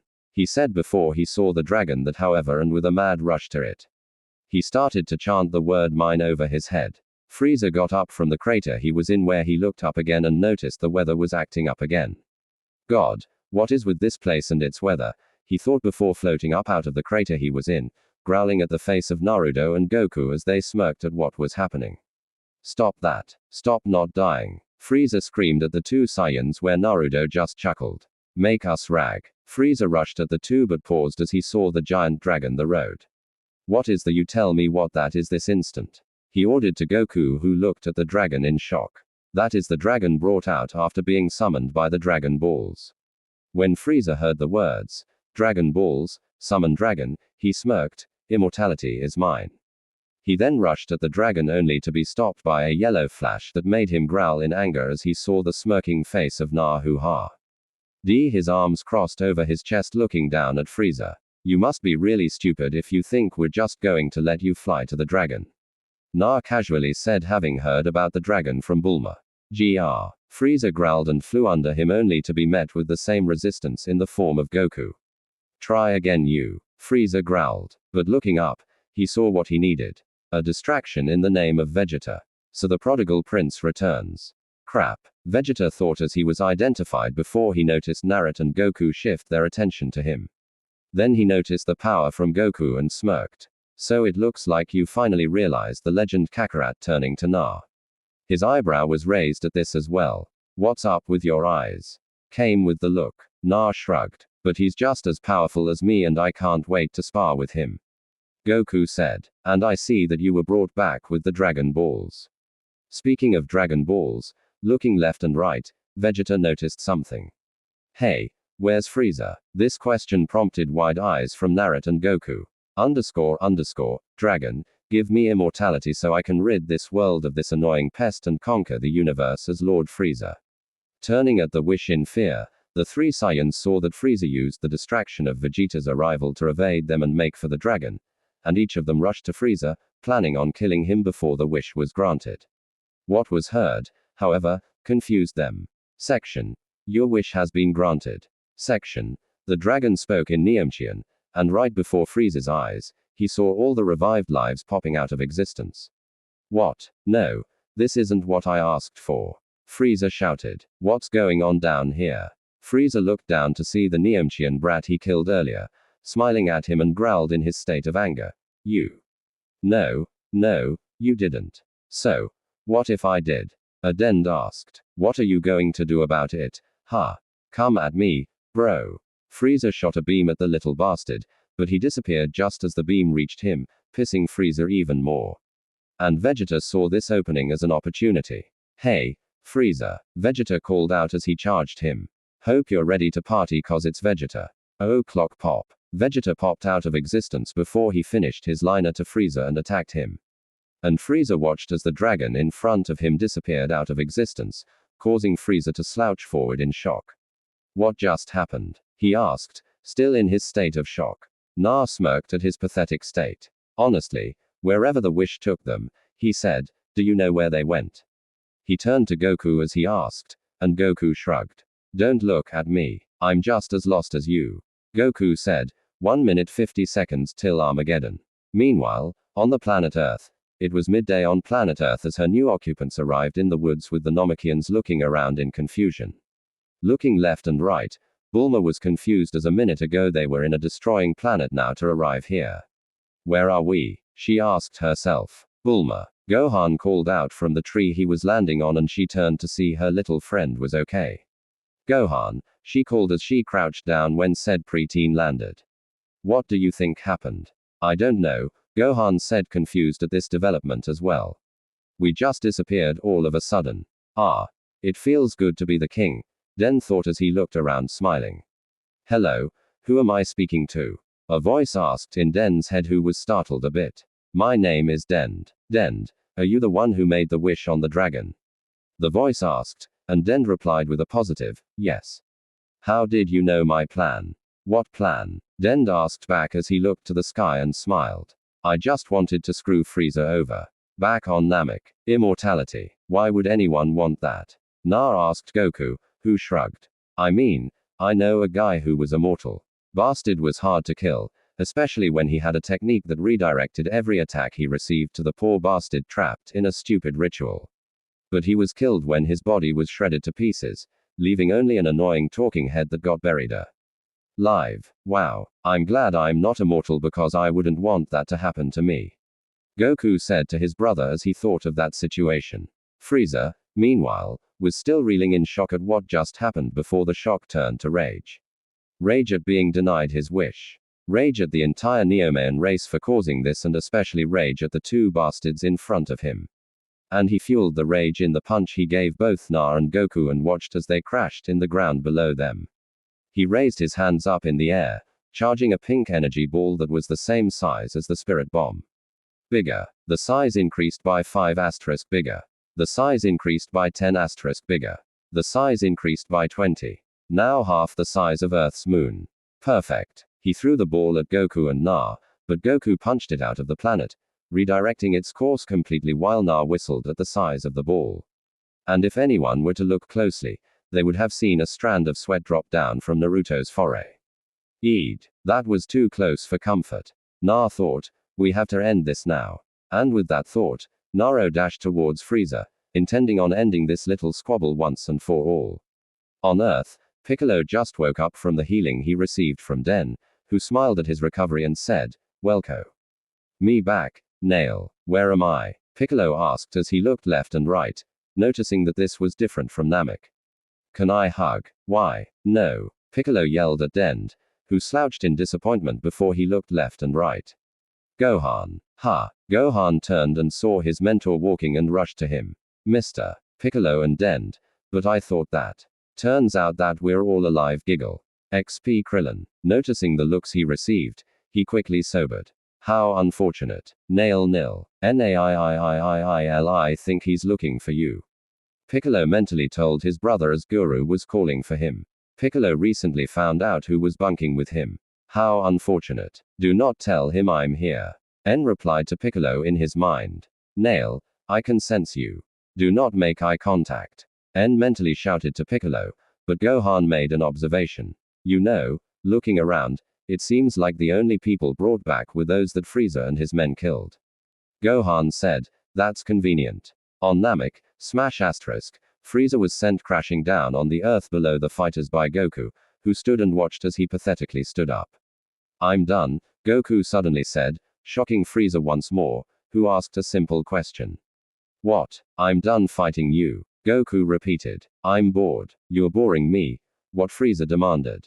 Goku powered down from his Super Saiyan state and turned around from the enraged Frieza. "Try not to blow up any more planets." But before he could move any further, he and Frieza heard a screeching sound and suddenly Frieza felt a body locking his position with more force than he could muster, meaning he was trapped. "Goku, you were about to make a really stupid mistake," Na said with his arm over his head and a blue spinning shuriken with an orb the size of the Neomchian Dragon Ball in the middle of the ring. Swinging his arm, Naruto threw the technique at Frieza and his clone before he flashed and removed a shocked Goku from the technique's blast radius. As Na saw the soon-to-be dead body of Frieza falling from the effects of an Udma recent, he let go of Goku who punched him in the jaw. "Ow, what was that for? I was going to let him leave." "You did not have to do that." Na frowned at this. Goku think for a second. Frieza is a tyrant who takes pleasure in the torment of people around him. Na reasoned, causing Goku to frown. "What's stopping him from destroying other planets and seeking revenge on one such as yourself?" Goku had his finger scratching his chin as he thought of this. But Na continued, "But by killing him, not only will the tortured souls be put to rest, but the entire universe would be safe from people like him." "I guess when you put it that way, good. Now come on. My clone found us 2 pods we could use to leave this place before it blows up." With a burst of ki, Naruto led Goku to where the ship was ignoring completely the dying body of Frieza. "No, come back. Help me." Frieza pleaded to no one as his vision was fading away with all the cells in his body being completely destroyed. Perhaps he shouldn't have come to Namek after all. On Earth, it was a year since the entire Namek fiasco. The Nekians were sent back to their planet 4 months after it was destroyed by using the Dragon Balls, and the dead were brought back to life. Tien, Xiaosu, Yongsha, and Krillin with the same method. They tried bringing Goku back after King Kai's explanation of his death. But after the dragon's explanation of him being alive, they tried a different wish. Bringing both him and Na back to Earth, but by will alone, both full-blooded Saiyans decided to stay a bit with Naruto's promise of arriving to Earth sooner than Goku for an appointment before leaving to train again. Many didn't know about the appointment since he had never been to Earth before, but one person knew, and she had to wonder how he found out. And with the way her figure was changing, she would have to tell people soon. So you would imagine their shock when the group was informed about a pregnancy by Bulma 2 weeks later after the wish, and the father again was another shock. The Yamcha Krillin couldn't believe that she was that careless, and some couldn't believe what she was. Chi-Chi, who later got a dressing on how it looked like when she was a kid, throwing herself on Goku. Gohan was just happy to get a new cousin that he could have fun with. 6 months after the Battle of Frieza, Naruto arrived Earth to see Bulma and explained what has been going on since they last saw. From arriving Yardrat to leaving Yardrat 3 months later and arriving in a place called Gakko, a POW. Full meteor storm redirected his course, a planet that thrives in science and technology. Gigato was a technologically advanced, peaceful planet that gratefully welcomed Naruto just as the Yardrats did. And as he was given a tour of the place and liked it immediately, learning a few things on the way. It had some interesting facilities for him to train, like a space-time chamber where one can alter the gravity to however they want. Here they learn about different cultures in the universe as well, having sent a thing that they called a probe to monitor the entire galaxies, which included information on his race, the Saiyans, something he was grateful for since he learned the part about the full moon. They also had really impressive weapons and promised to construct Naruto a new sword as a thank you gift for saving them from a threat. And as a sign of good faith in their race, they granted him permission to use the chamber as long as he wanted. There he honed his fighting style in key from the gift of knowledge he had from the creator. The fight with Frieza was won by years of experience and help from Goku. If none of these were available, he would have completely lost to Frieza and created some key-related attacks once he figured out that.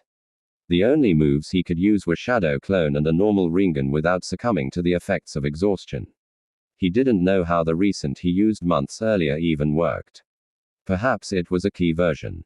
He also improved his speed and range of his horizon, but it still couldn't teleport him halfway across the world without a maker, something he wished to fix. And due to an incident that happened at his time here, he was able to achieve the form his brother reached, the legendary Super Saiyan. Though he wondered why his feral mode didn't work when he wanted to use it. And with this ability achieved, he trained even harder to make sure that he kept up with Goku. He stayed there for 3 months before promising to return, having to leave to see his mate, who was currently pregnant. Something Bulma was grateful for, though in her opinion, he should have come sooner. But in the end, he was happy to witness the birth of his newborn son, Kuma, named after his partner, Kurama, whom he missed. He still didn't know what happened to him. And when Kuma opened his eyes, Naruto was happy to see the pair of charcoal eyes staring back at him underneath those black bangs of hair, though he would have to do something about that tail. Kuma is a baby with hair exactly like his father and the black eyes that most Saiyans seem to have. He was also strong for a baby having been birthed from a Gingariki. It is to be expected. For 6 months, he stayed at Earth in order to get familiar with his son before he told Bulma about the promise he made to the Geekodians and promised to get even stronger now he had a son to protect. He would be back a year later, though not wanting to be gone too long. And though Bulma wasn't happy about it, she accepted the reasons. So we are here 1 year later after Naruto's departure. We're currently in Capsule Corp. Krillin and Yamcha dropped by for a visit and were currently sitting on a balcony causally talking with Bulma, Pua, and Yulong. So Bulma, how does it feel like having a baby? Yulong asked her as she sat down on the veranda with a sigh. Stressful, Bulma said, and with his father away, the job is even harder. But I'm lucky to have my mom and dad around to take care of my little prince for me if I'm not available. Speaking of Prince, ever wondered what happened to Vegeta? Yamcha asked. Yes, Vegeta. I forgot about him. Shortly after the Neomchians left, Vegeta followed in a ship he stole. It was exactly like the one that Goku used to travel to Namek. But what he didn't know was that the fuel meter of the ship wasn't exactly full. But who would want to tell him that? I sure as hell won't. That bastard should be back soon since he's probably running out of fuel. Bulma said, and as if to cement her belief, a loud crash was heard, followed by an arrogant greeting. I'm back, __, standing in front of the crashed ship with a spilling jug in one hand and a tray in another. A frightened Mrs. Briefs was sacred, having been nearly crushed by the ship in front of her. So, her shaking body should be understandable, as should the tone in her voice. Sweetie, roll out the rug. I think we have a visitor. The hangar door of the pod opened and Vegeta walked out of the ship only to meet the angry face of someone he never met before in his life. Hey, you've got a lot of nerve coming back here. Yang Shaw said to Vegeta, who just looked at him with a raised eyebrow. Oh. Look, A valet. Vegeta insulted. Hope you don't accept tips. Shocked to the core, Yamcha asked. Don't you remember who I am? He then was frustrated. We fought when you landed on Earth. No. I fought Kakarot and Nappa fought the rest. Except for that one screw-up who got killed by a Sabo. Oh. Giggle. Vegeta was laughing with his knee on the ground, banging on the pavement with his fist. Oh. Yeah. I dare you to come and laugh in front of me.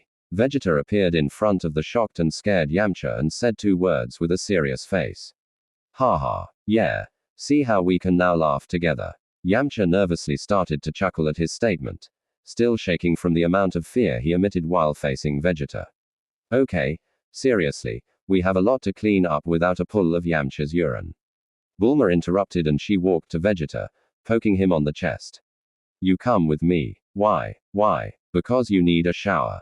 I could smell you all the way from East City. It was a grumbling Vegeta that walked with Bulma, who had a smug look on her face as she tamed the so-called Prince of all Saiyans, while Yamcha sighed in relief. Later. There are some new clothes for you outside the door. Bulma announced to the Saiyan who was taking a shower in her guest bathroom. She will definitely not let him use both hers and Naruto's private bathroom.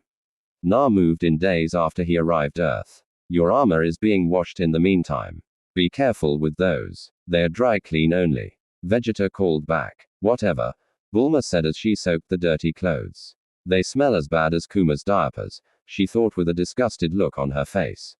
Walking outside, Krillin couldn't help but ask, so, Vegeta's living here now? The man single-handedly is responsible for most of the entire gang is taking shower in the other room. Yamcha blandly stated to Bulma, who just waved away their worries. Earthwoman, where's my cleansing powder? Vegeta demanded from the shower. We don't have that here. We have soap. Bulma replied, what the hell is soap? It's that yellow block there made of animal fat. That sounds awesome. Chomp spits it out. It tastes nothing that you just said. Okay. I changed my mind. This is pretty good. Yamcha laughed at Vegeta's falling, but too bad for him. Vegeta had a comeback. It's that the beta male. He asked. No. Krillin just got here. Bulma answered. Oh god, they're breeding. If there's one thing that could make this worse is the color pink. ... Silence.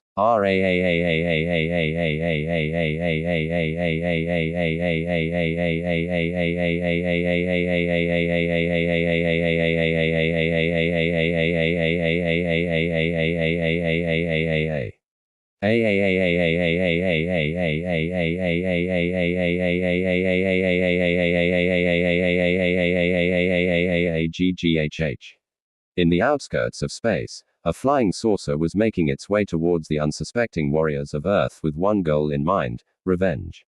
Frieza, one of its occupants, looked through the outskirts of space, seeing the planet of the warrior that defeated him. It was only through luck and technology that they were able to restore the cells of Frieza, and he was lucky that his body was intact after the explosion, else he would look like a mess. Beside him was his father, Lord Cold, sitting on a throne twirling wine in a wine glass as he spoke. There it is, the home of the brute that harmed my darling little angel. Yes, Daddy, Frieza replied. What a pretty little blue pearl. What was its name again? Earth. Actually, it's pronounced Earth, Daddy. Really? But there's an A in it. King Cold said. I'm just going to keep calling it Earth. It doesn't really matter anyway. Soon it would have a brand new name. Vacant lot on Earth, Sonovich. Vegeta cursed the gods at this new development. What? Still pissed about the shirt? Yamcha asked Vegeta as the Saiyan punched the table, causing the glass to drop. No. Why? Yes, I'm actually livid, but that's beside the point. Vegeta said. Those idiots failed. Frieza is still alive. At the same time, Xiaosu, do you feel that? Tien asked his little friend. There are 2 enormous power levels approaching the planet. Yasi. Last time this happened, I blew myself up. Xiao explained. Yeah, I was going to ask you to hold off on that. With Piccolo, Piccolo was training in the glazes when he felt the enormous power levels heading towards Earth. He looked up and narrowed his eyes in thought. Yikes. Better hope we all are prepared for this. Somewhere else. Oh god, Gohan, it's him. A scared Krillin warned in panic to his friend from the other end of the phone. Krillin calmed down. Gohan said, now are you sure it's him? Gohan, when you have a man inside of you, you know when he's coming. Krillin replied, Mom, where's my Saiyan suit? Gohan called to his mother as he dropped the phone. And at the same time, Woman, where's my Saiyan suit? Vegeta asked, demanded from Bulma. It's under your bed. It's in the wash. Both women answered from their respective homes simultaneously. Thank you, you bitch. Half Saiyan and Saiyan Prince retorted. With their respective tasks done or interrupted, all fighters rushed out of their respective shelters and flew to where they felt Frieza would land, and all arrived at the same time. Coincidentally, judging by how quickly his power level is closing in, he should be here in about 3 minutes. Vegeta estimated the warriors were shocked when they saw that Bulma arrived in a ship. What was she doing here? Hey guys, he's coming, Piccolo said from above them as he felt the power level enter the Earth's atmosphere before it docked a few feet in front of them. So, has anyone noticed that there are 2 power levels around the same strength in that ship? Krillin pointed out, poor guy. What he doesn't know is that King Cold's current first form is equal to Frieza's 50% full power. So, King Cold, by estimate, should he reach full strength, will be stronger than Frieza. Yeah, it's probably his dad. He has a dad, Yamcha asked. Makes sense. So, essentially, we have 2 opponents of seemingly equal strength that my dad and uncle beat after fulfilling an ancient prophecy. What exactly is our course of action here? Gohan theorized. We don't need Kakarot or anyone else. Vegeta stated in a moment of pride. You have enough bad Saiyan as it is. Now, if you'll excuse me. Vegeta took off in flight to the area Frieza landed, prompting the others to follow his lead for the meantime. Though Yamcha had to carry Bulma, whom he was saying how careless she was being because of how her child might be motherless. Oh my, this is droll, Frieza said as he and his father came out of the ship, was so far out into space that there's not even a space Radio Shack or space Best Buy. But I won't lie, Daddy, I'm absolutely ecstatic. Frieza continued, when those filthy monkeys return to this planet, they will return not to the smiling faces of his dear friends, but a total unadulterated genocide. Speaking of which, turning to his troops behind him as they came off the ship soldiers. The scavenger hunt will proceed as such. Normal human heads are worth 1 point. Neomchian heads are worth 20. Filthy half-Saiyans are worth 50. And if you find any disgusting full-blooded monkey, you win. Yes, sir, the troops answered, but before they could leave the area, they were cut up by a sword belonging to one of those that killed him, and Frieza couldn't help but growl as he saw the body that landed on the ground with a crouch in high. S right hand which was holding the sword extended in his left holding the sheath on his hip. Looking back at Frieza with purple eyes was none other than Uzumaki Naro who just got back from his little trip hoping to meet his brother before anyone else. Na still had his hairstyle that was black and spiky all over and his trademark whiskers were all but gone from his face. His stature looked more pronounced, like he added more muscle mass, more than Vegeta, less than Tien. And his outfit wasn't that bad either. He wore a black short-sleeve inner wear with a pair of red-orange trousers that had a thick black line split in the middle of the legs. Over the outfit, he wore a full-length red-orange Hyla Haori that had 3 holes near the bottom that only added to the F. Ashen. And on the shoulder of the Haori on both sides were circles that had its entire area colored in black. And over the circle was an outline of a circle on both sides as well. And along the outline was a straight line on his back and front that connected both circles and on both arms of the hoe. Way. A thick line was drawn on the middle starting from the circle to the sleeve. His collars had 3 black magatamas on each side and on the neck of his black short-sleeved shirt were 6 gray magatamas. The hip of his trousers is where his headband stood proudly and where his sword will be kept should he plan on using it. He also wore blue shinobi sandals and a pair of red shinobi gloves with a silver face plate on the knuckles. Na is wearing a clothed version of his tailed beast mode in memory of Kurama who will return, but I won't tell when and from now. That will be his outfit. With a cling, Na sheathed his sword and asked, how much was that worth? With the group. All right, Frieza is just over this next formation. And what we need is a plan, Vegeta said, and he looked back at the group. Now, all of you will attack from the front, and when you're being slaughtered, I'll flank him, taking him from behind and securing the kill.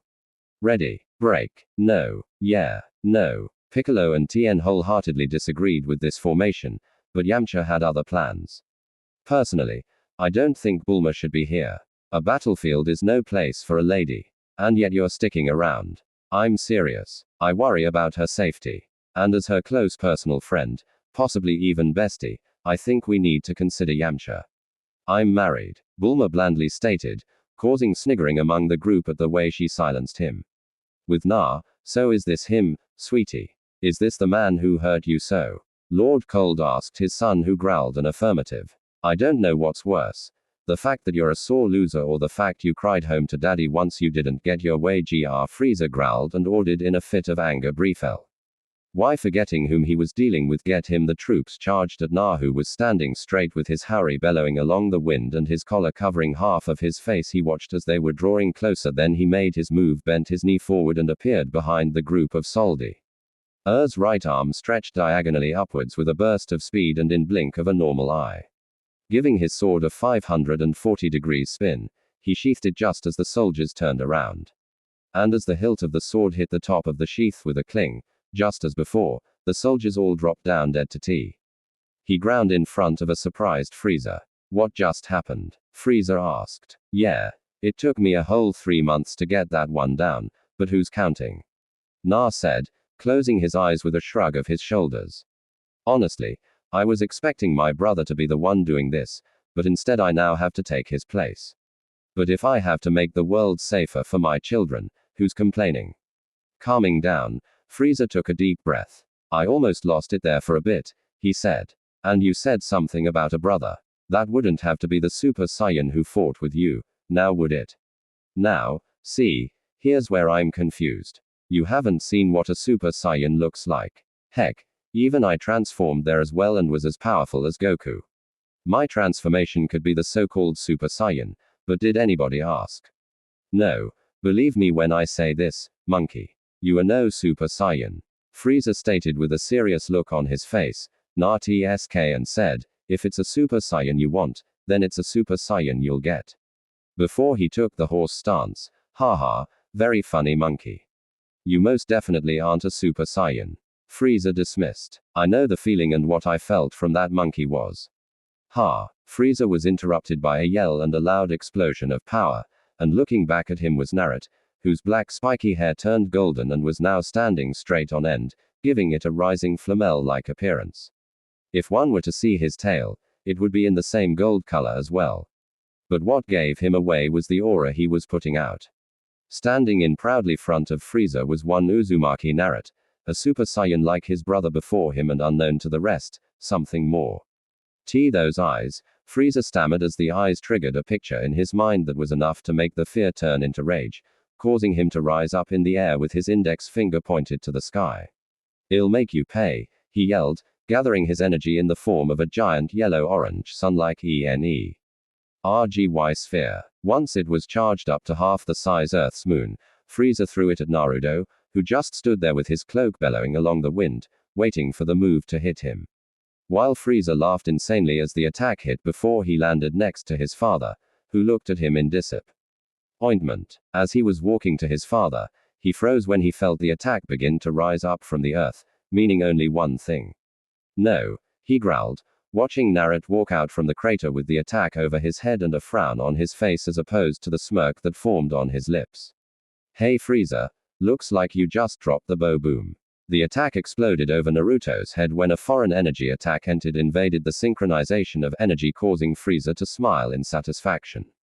That's one monkey down, Frieza said to his father, who was still disappointed at the amount of destruction. You almost destroyed the whole planet there.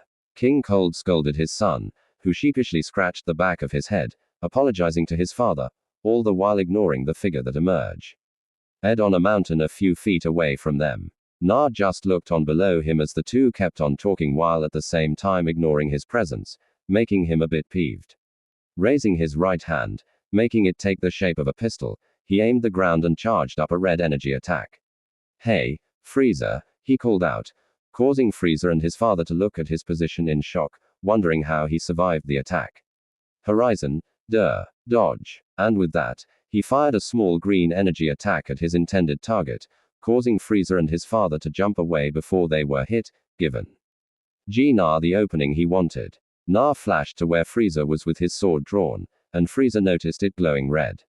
But he had no time to ponder what that strange phenomenon was, as he was sliced into pieces and before the pieces exploded into oblivion. The fighters watched as Naruto spun his sword in a 540 spin before he sheathed it, and it was then Gohan spoke. Guys, I think that person is a Super Saiyan. Like hell he is. Vegeta denied. Spiky gold hair, incredible aura, Krillin observed. But Vegeta was stubborn. You don't know that he is a Super Saiyan. Maybe he's superhuman, huh? Vegeta then growled. Maybe you slackers just haven't been trying hard enough, says the non-Super Saiyan. Tien retorted off. And with that, Vegeta flew to the teen that arrived. Don't forget Na is around 18 at this point in the story, so he should a few years older than Mariah Trunks. Back to Na. He and Cold landed opposite each other with Cold growling at him.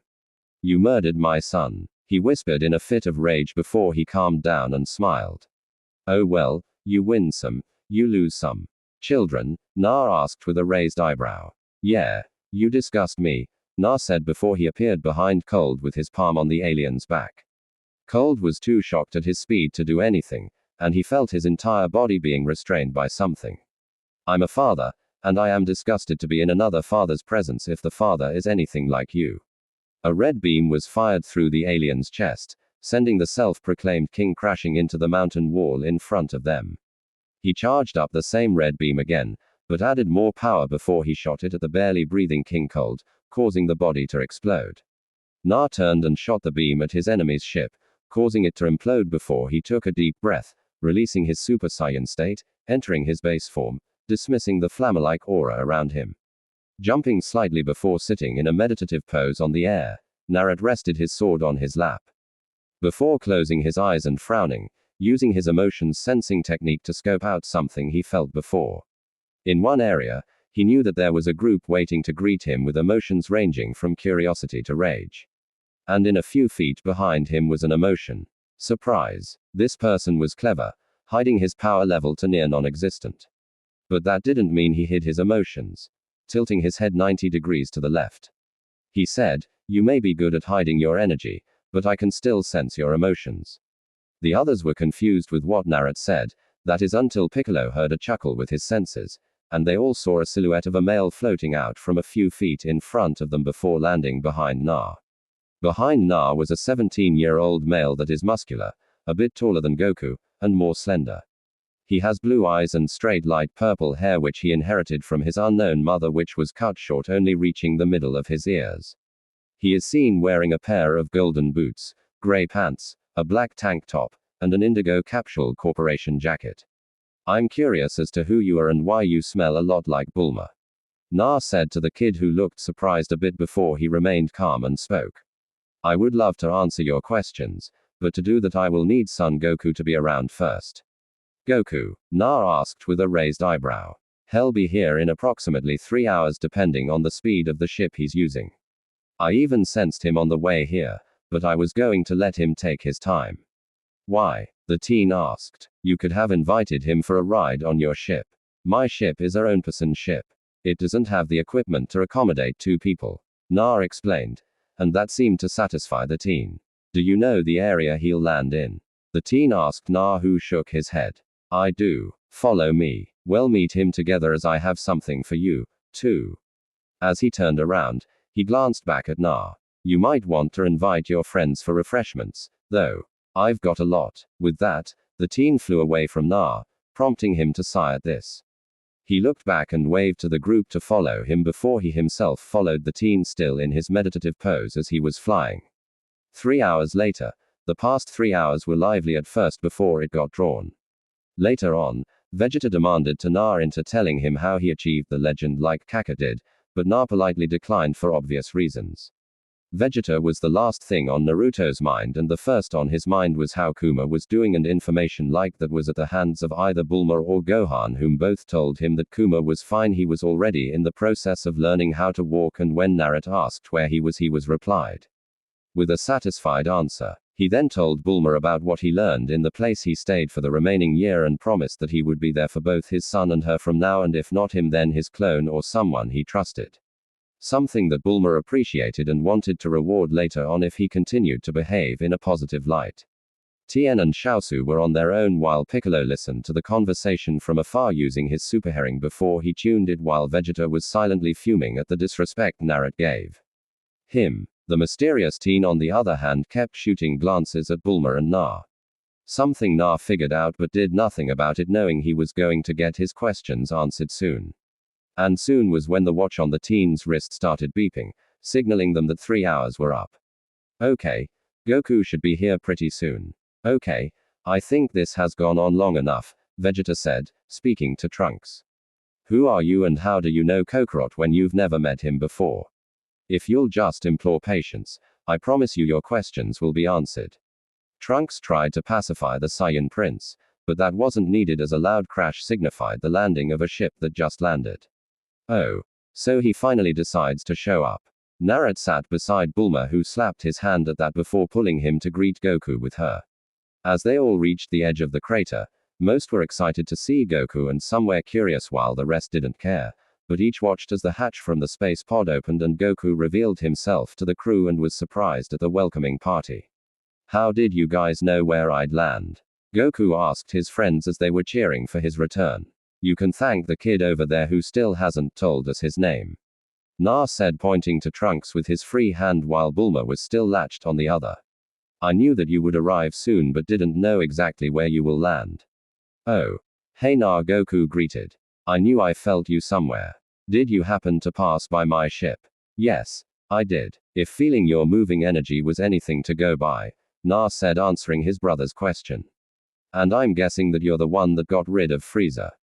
Goku asked, curious as to that as well. Obviously, Naruto said. Apparently, he survived my technique that is meant to shatter any cells in the human body, rendering it from functioning properly. Did you ever stop to think that Frieza isn't human? Bulma asked Na, who held his chin in thought. Good question, Na said. Need to do something about that then. Sorry to interrupt this conversation. The teen spoke out, interrupting Na, Goku and Bulma's conversation, but could I talk to the two guys privately? Anything you can tell me, you can tell Bulma. Na said, I'm sure excluding her from this conversation isn't a smart thing to do. Look, I'm running on a time schedule here. The teen said, you can tell her what we talked about later, but not others can hear you. Fine. Na relented, much to Bulma's shock. But it's all right. I'll talk to you when we get home. Bulma hesitantly let go of his hands before huffing, prompting Na to chuckle a bit before following the teen and leaving the area with Goku to arrive someplace secure. Now that they were in a safe distance, the team landed and introduced himself as the other two lands as well. Nice to meet you both, he said. My name is Trunks. Trunks. Ha. Na said, definitely Bulma's kid if the name is anything to go by along with the scent. Wait, he's Bulma's kid? Goku asked, confused. But he looks as old as you. So unless Bulma had a kid at 15, I don't see that happening. Actually, while that is possible, another explanation could be this. Naruto started before looking at Trunks with a serious look. He's a temporal anomaly. Time, where Goku tried to make sense of what he said. I'm surprised that you were able to make out time in what I said. Naruto said, anyways, a temporal anomaly is a disruption in the space-time continuum, which can be related to time travel. So, he's a time traveler? Goku asked. Possibly, Na said before looking at Trunks, who was surprised at his secret being causally exposed. All right, you got me, Trunks said. I would have asked for you to show me if you were a Super Saiyan, but I think I don't need to do that. So, I guess I'll just have to warn you. Oh. But first, Trunks reached out into his pocket and brought out a scroll with a seal on it before he handed it to Naruto, who took it with a cautious look on his face before he noticed that Trunks turned serious, prompting him to place the scroll in his cloak. 3 years from now, on the 12th of May, at approximately 10 a.m., on an island 9 miles off South City, 2 creatures will appear. A pair of man-made monstrosities, half human, half machine, crafted by a mad scientist from the deep fangs of Red Ribbon Army. Androids? Goku asked Trunks, who nodded, but went on to continue his tale. Each of them on their own dwarf even Frieza in their power scale, and that was enough for them to kill the Z warriors, Tien, Xiaosu, Yamcha, Vegeta, Krillin, and Piccolo. The only ones that survive are my family and Gohan. Oh wow. Wait, you didn't mention me. I don't know how to tell you this, But you didn't make into the battle either. You die of heart failure the year before. And Naruto, who was taking care of you, nearly lost it because he felt that he wasn't good enough if he couldn't take care of his brother. Trunks said, if it wasn't for Mom, he would have gone down the deep end. So, in your place, he took care of both androids and has begun to seriously train his 2 children. Though, he did say something about going to Namek to use the Dragon Balls there. Trunks said the last sentence in an afterthought before he reached into his pocket and picked out a vial and handed it to Goku. Here, this is the antidote for the virus that you will eventually get. My mom made it. Thanks, Goku said as he collected it while Naruto was still trying to figure out who this boy really is before he got a glance of the sword on his back. That sword. Well, my time is up, but promise me that you'll keep the origins of my birth a secret. Trunks interrupted Na before he could say anything. We will, Na said with a smile, finally figuring out why he couldn't have a cent on the other half of Trunks' percentage. Take care of yourself, kid. I will, Trunks said before turning. Even though the androids do get defeated in the future, I hope that the casualties will reduce this time around. He then turned and took off in flight with a final greeting until we meet again. Naruto watched as the teen left before he took the scroll that he was given, ignoring that Goku went to probably tell them about the warning. Opening it, he read, what happens to the BJU sealed when a Jinchuriki dies? Na felt like an idiot for not realizing this sooner, and he was so lost in thou.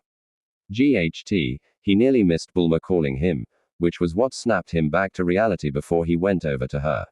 These next few years are going to be a wild one. That is certain. So, what do you think? How ready do you think we are to take on the androids? Piccolo asked as he was flying with Goku and Gohan beside him. On a scale of 1 to 10, my chest hurts. Goku said beside Piccolo before he quickly changed the last statement at 7. Right. Spotting someone flying, Gohan informed his dad and Piccolo about this. Hey, look, it's Krillin. He turned back to Krillin flying and called out. Hey Krillin. Oh. Hey Gohan. Krillin called back to his little friend. You've barely grown since the last time I saw you. Ha. It's funny. I think that every time I see you, Goku said to Krillin, who sighed in frustration at what his Saiyan Blue Dude did. Best friend said. 3 years ago, the gang was informed by Na about the threat that they were going to face. Something that made them have a small amount of fear. So to prevent this, they each decided to train in the 3-year gap. Naruto was about to train as well, but Bulma wasn't going to allow that, seeing as he needed to spend time with his baby boy and help take care of him, something he reluctantly agreed to only after remembering that he was the one that took care of the androids in the future. So for him, there was nothing to worry about. But that didn't stop him from training in secret, especially having perfected the Super Saiyan transformation back at Geeko where he reached a level that Goku isn't even close to yet. The full power Super Saiyan state, one where a Saiyan has a mental and physical perfection of the Super Saiyan state. He was able to remain a Super Saiyan for 3 days while doing normal activities with his son. And when Bulma asked him what was going on, he just replied by saying training. And if the rest of the fighters haven't responded to the power output, it meant that his power base is how he wants it to be when in Super Saiyan State 0, like when he's in his natural state. The Z fighters didn't know this, especially Vegeta, who wanted so badly to gain the legend like his fellow Saiyans, and he was going to keep it that way until he felt that it was necessary to reveal it.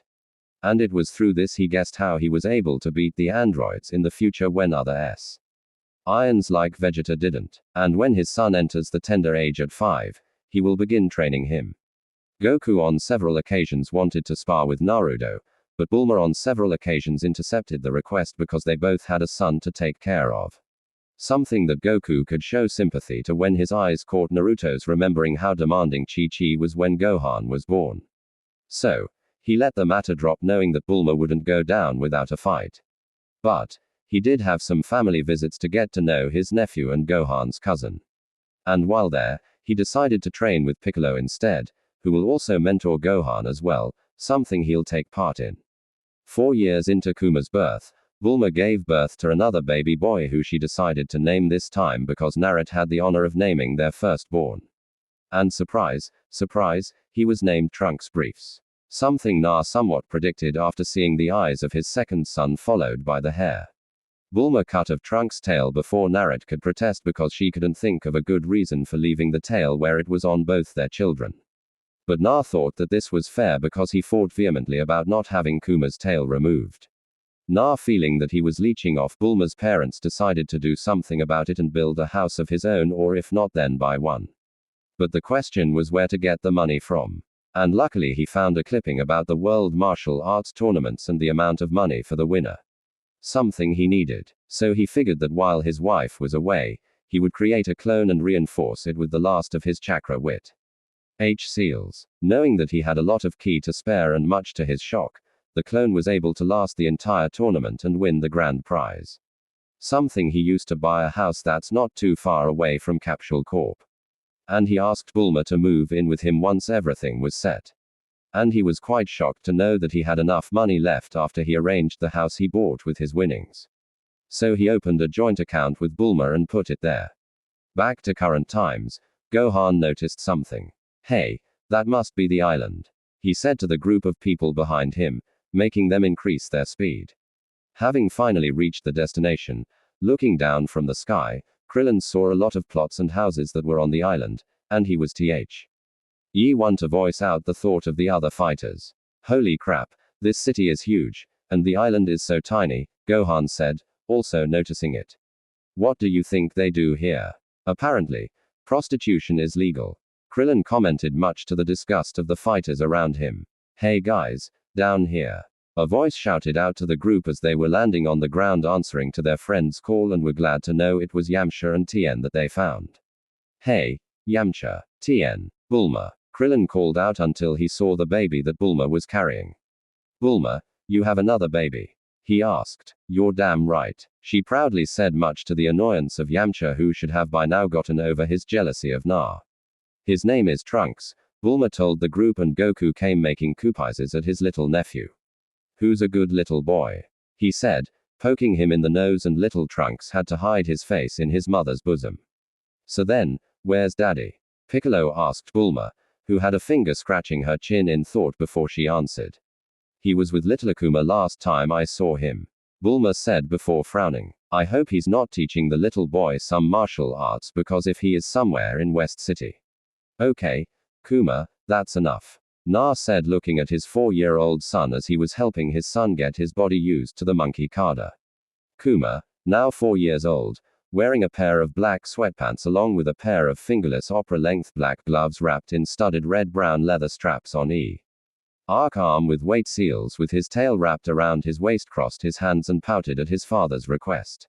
But Dad, I want to practice some more. Now, son, we won't want your mother finding out about this.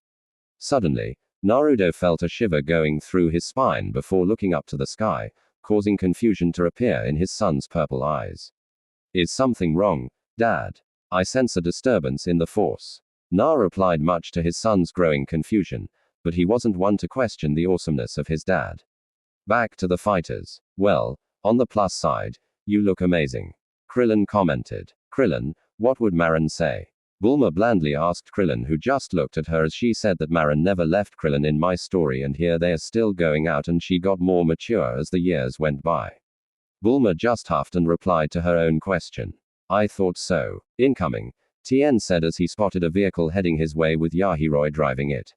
And as he landed, Goku spoke in surprise. Oh wow, Yajiroy, I can't believe it. You came all this way to help us fight the Yano. Korin sent me. Yajiroy cut off Goku before bringing out a sack of beans. Take your beans. He then entered his car. Bean Daddy out. He drove off, leaving the fighters watching his retreating back as he was driving, not noticing the projectile heading his way as until he was hit and managed to mutter oh crap. Before he was falling, and the Z fighters could do nothing but watch. Goku could have used instant transmission to stop him from falling. But did he? And they were surprised as a red-orange flash appeared underneath the car and 2 figures were seen in the distance.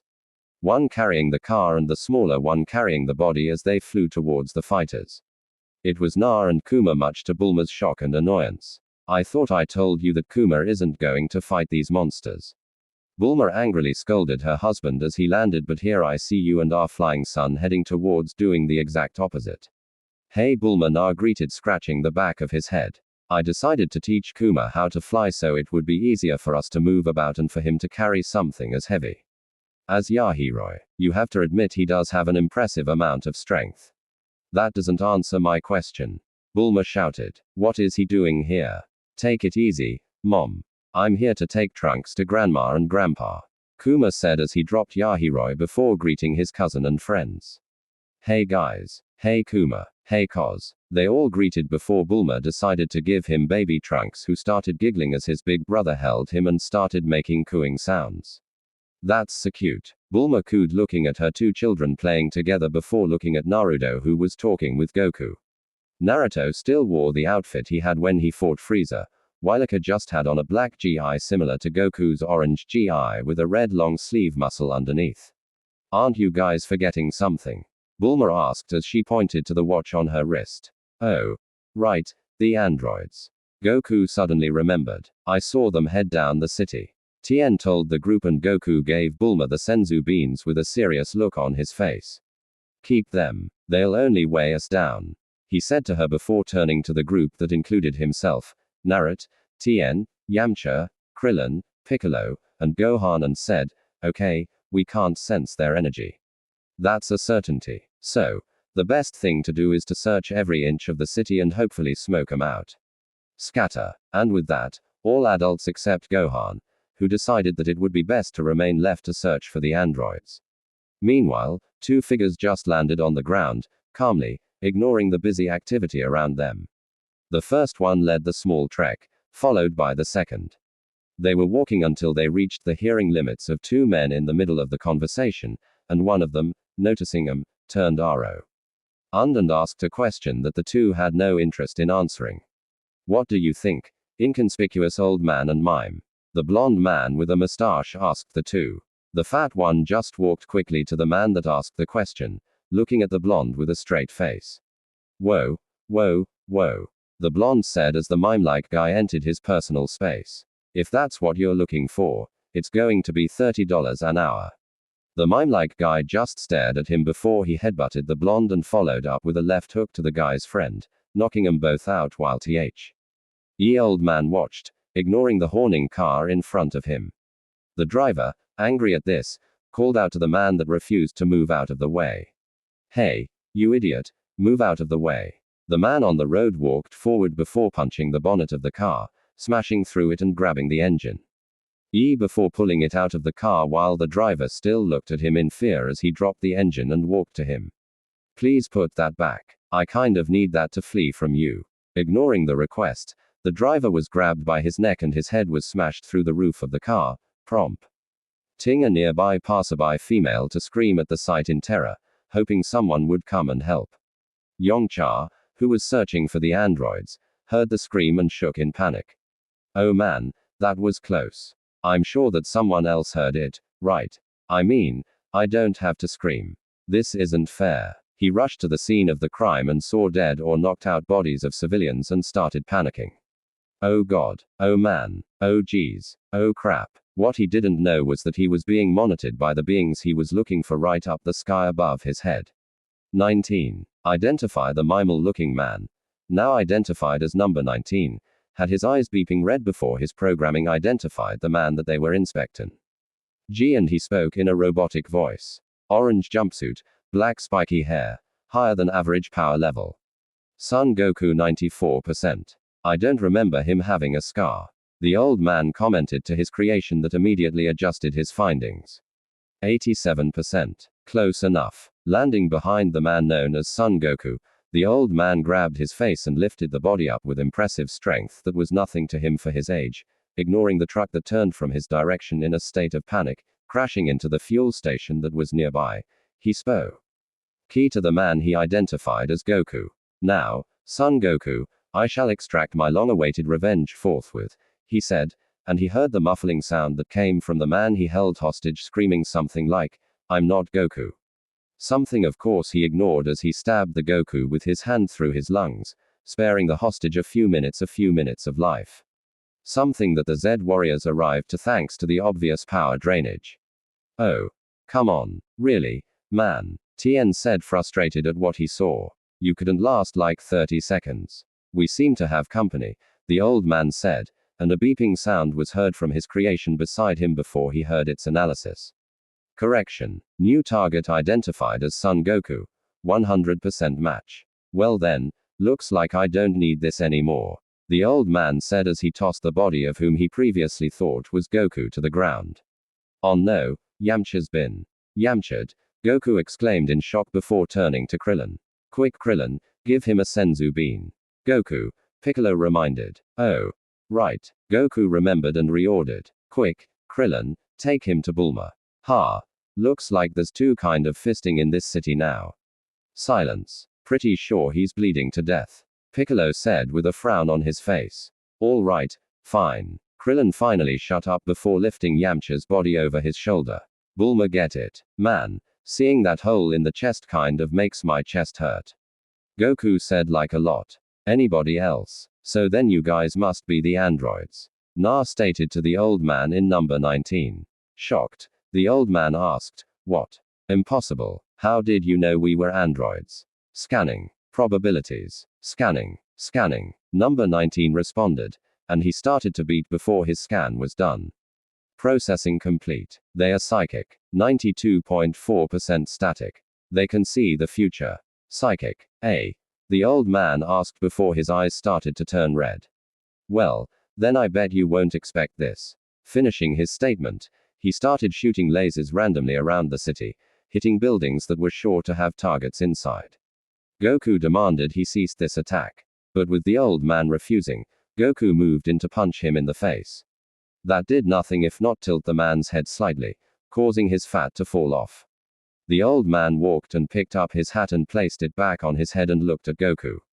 I see you found the off switch to my ocular vapor beams as in my cheek, but you're too late.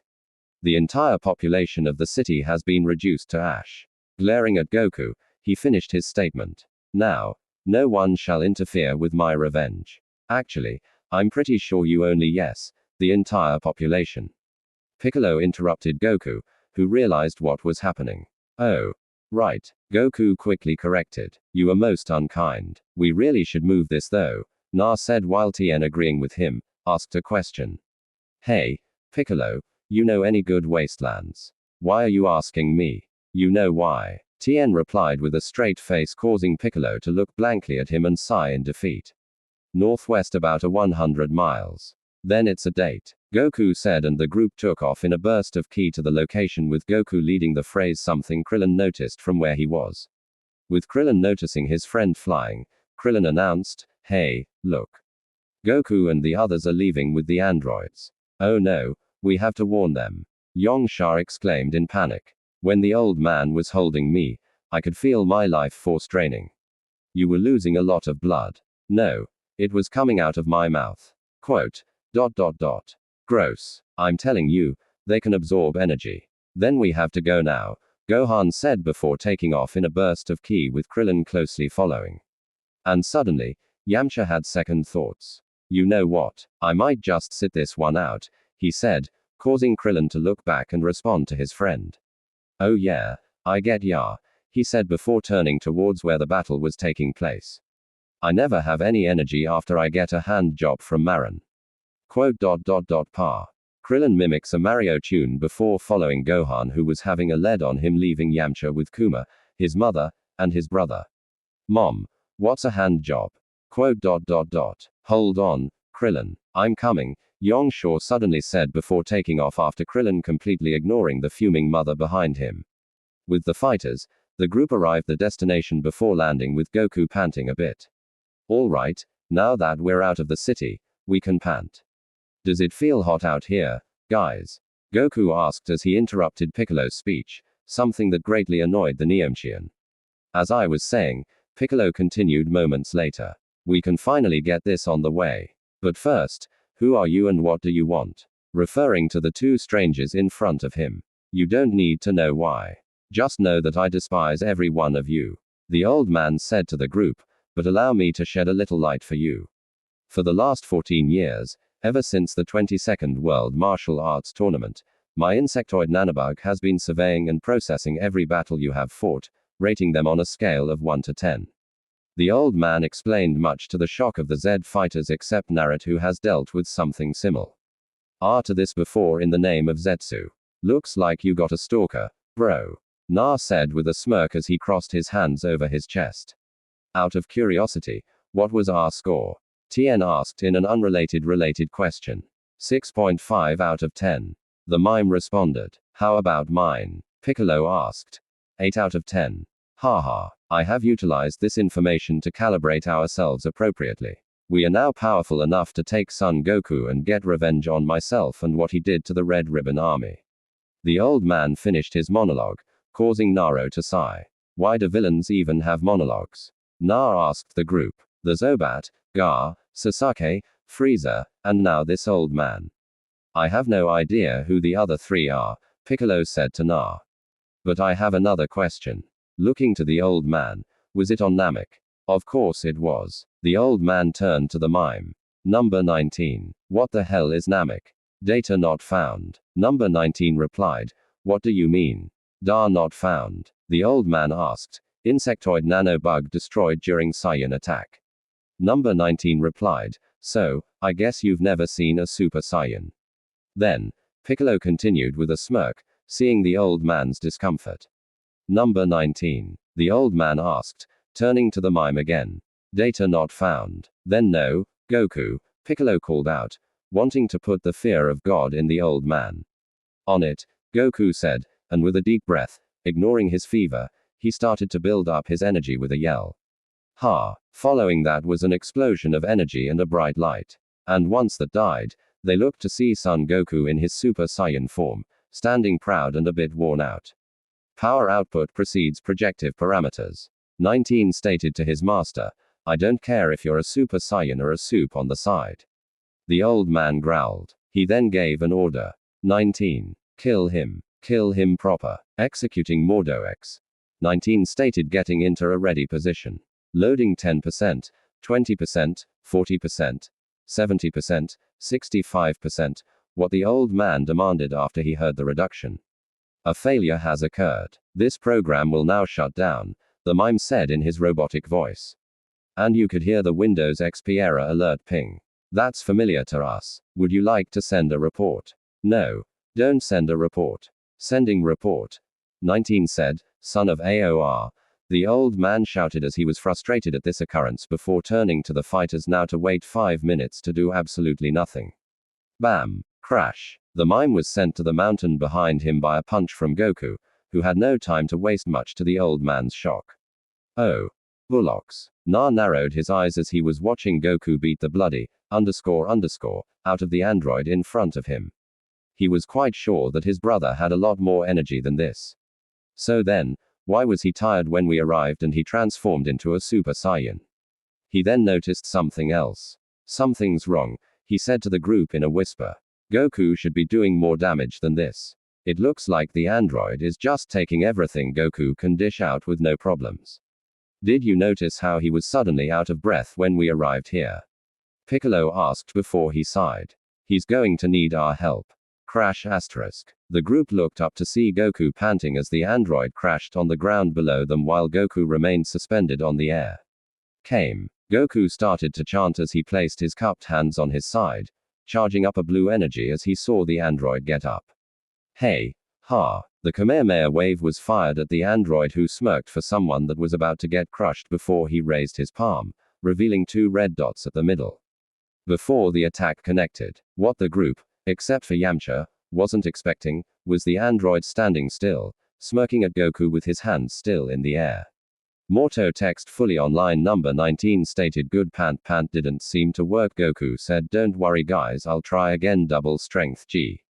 Oku don't, they can absorb your energy, warned his friend, casing Goku to stop the chanting he already started. Yuna said as he saw the android appear in front of Goku with a smirk before he punched the Super Saiyan on the face, following with a drop kick sending Goku down to the earth, but Goku was able to recover before he reached the ground.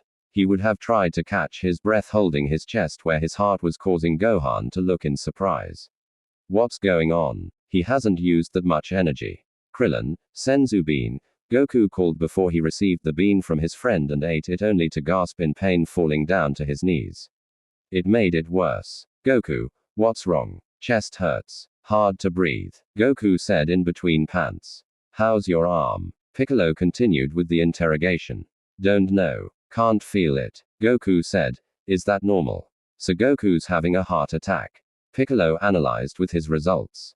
Dad, you took the medicine, right? Gohan asked his dying father, who replied. Yeah. I mean I started to.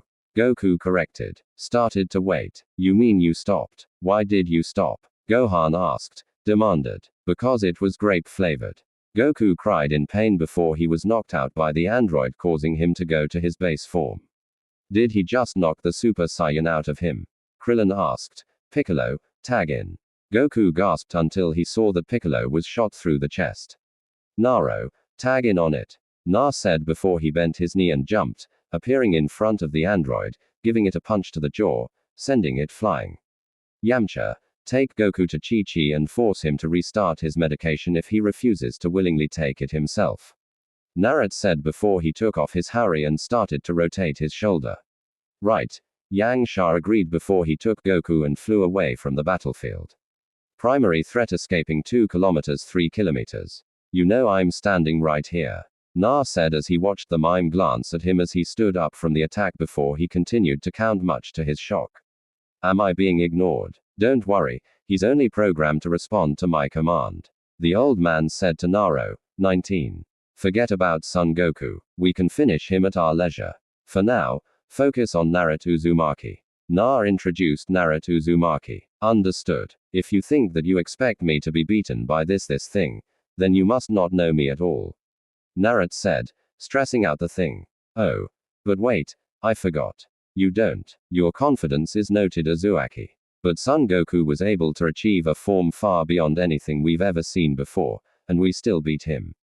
The old man gloated with a smug look at the end. You seem to be forgetting something, Naruto said as he then took the horse stance. I'm not Goku, and with a flinch of his shoulder, he transformed into a Super Saiyan, much to the shock of the old man. Seriously, what the is Namek? Do you feel that? Piccolo asked the group of fighters, and it was Gohan who responded to his question.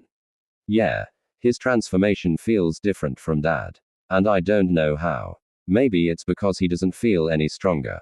A voice asked, and they looked up to see Vegeta floating above them. What do you mean, Vegeta? When Kakarot was a Super Saiyan, I was able to feel his energy and could tell that his energy multiplied by a factor of 50.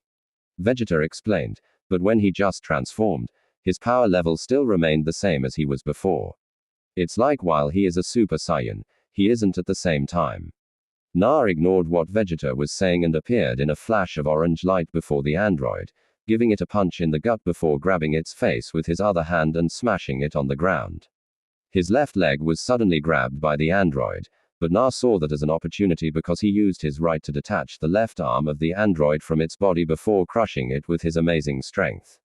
Number 19 got up and aimed his good hand at Na before firing a purple beam right at his face, but Na quickly deflected the beam before it touched him. Tell me, do you feel fear? Naruto asked the android as he started stumbling back, but Na caught the android's other hand and proceeded to rip it off and crush it like he did to its previous arm. Na watched as the android fell on his before running away from him in fear.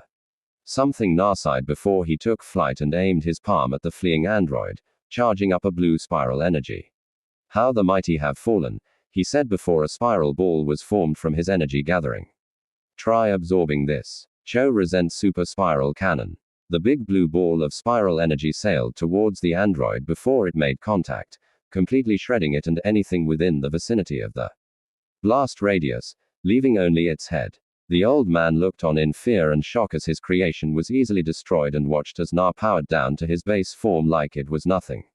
I'm going to help take care of Goku, Naruto said to the group as he picked up his cloak and put it on, looking at the group, more specifically Vegeta, who scowled at him. Try not to mess things up. With that, he bent his knees and took off with a burst of ki to his sister-in-law's house, planning on helping his brother recover from Hi's illness so he might not be available for the whole fight.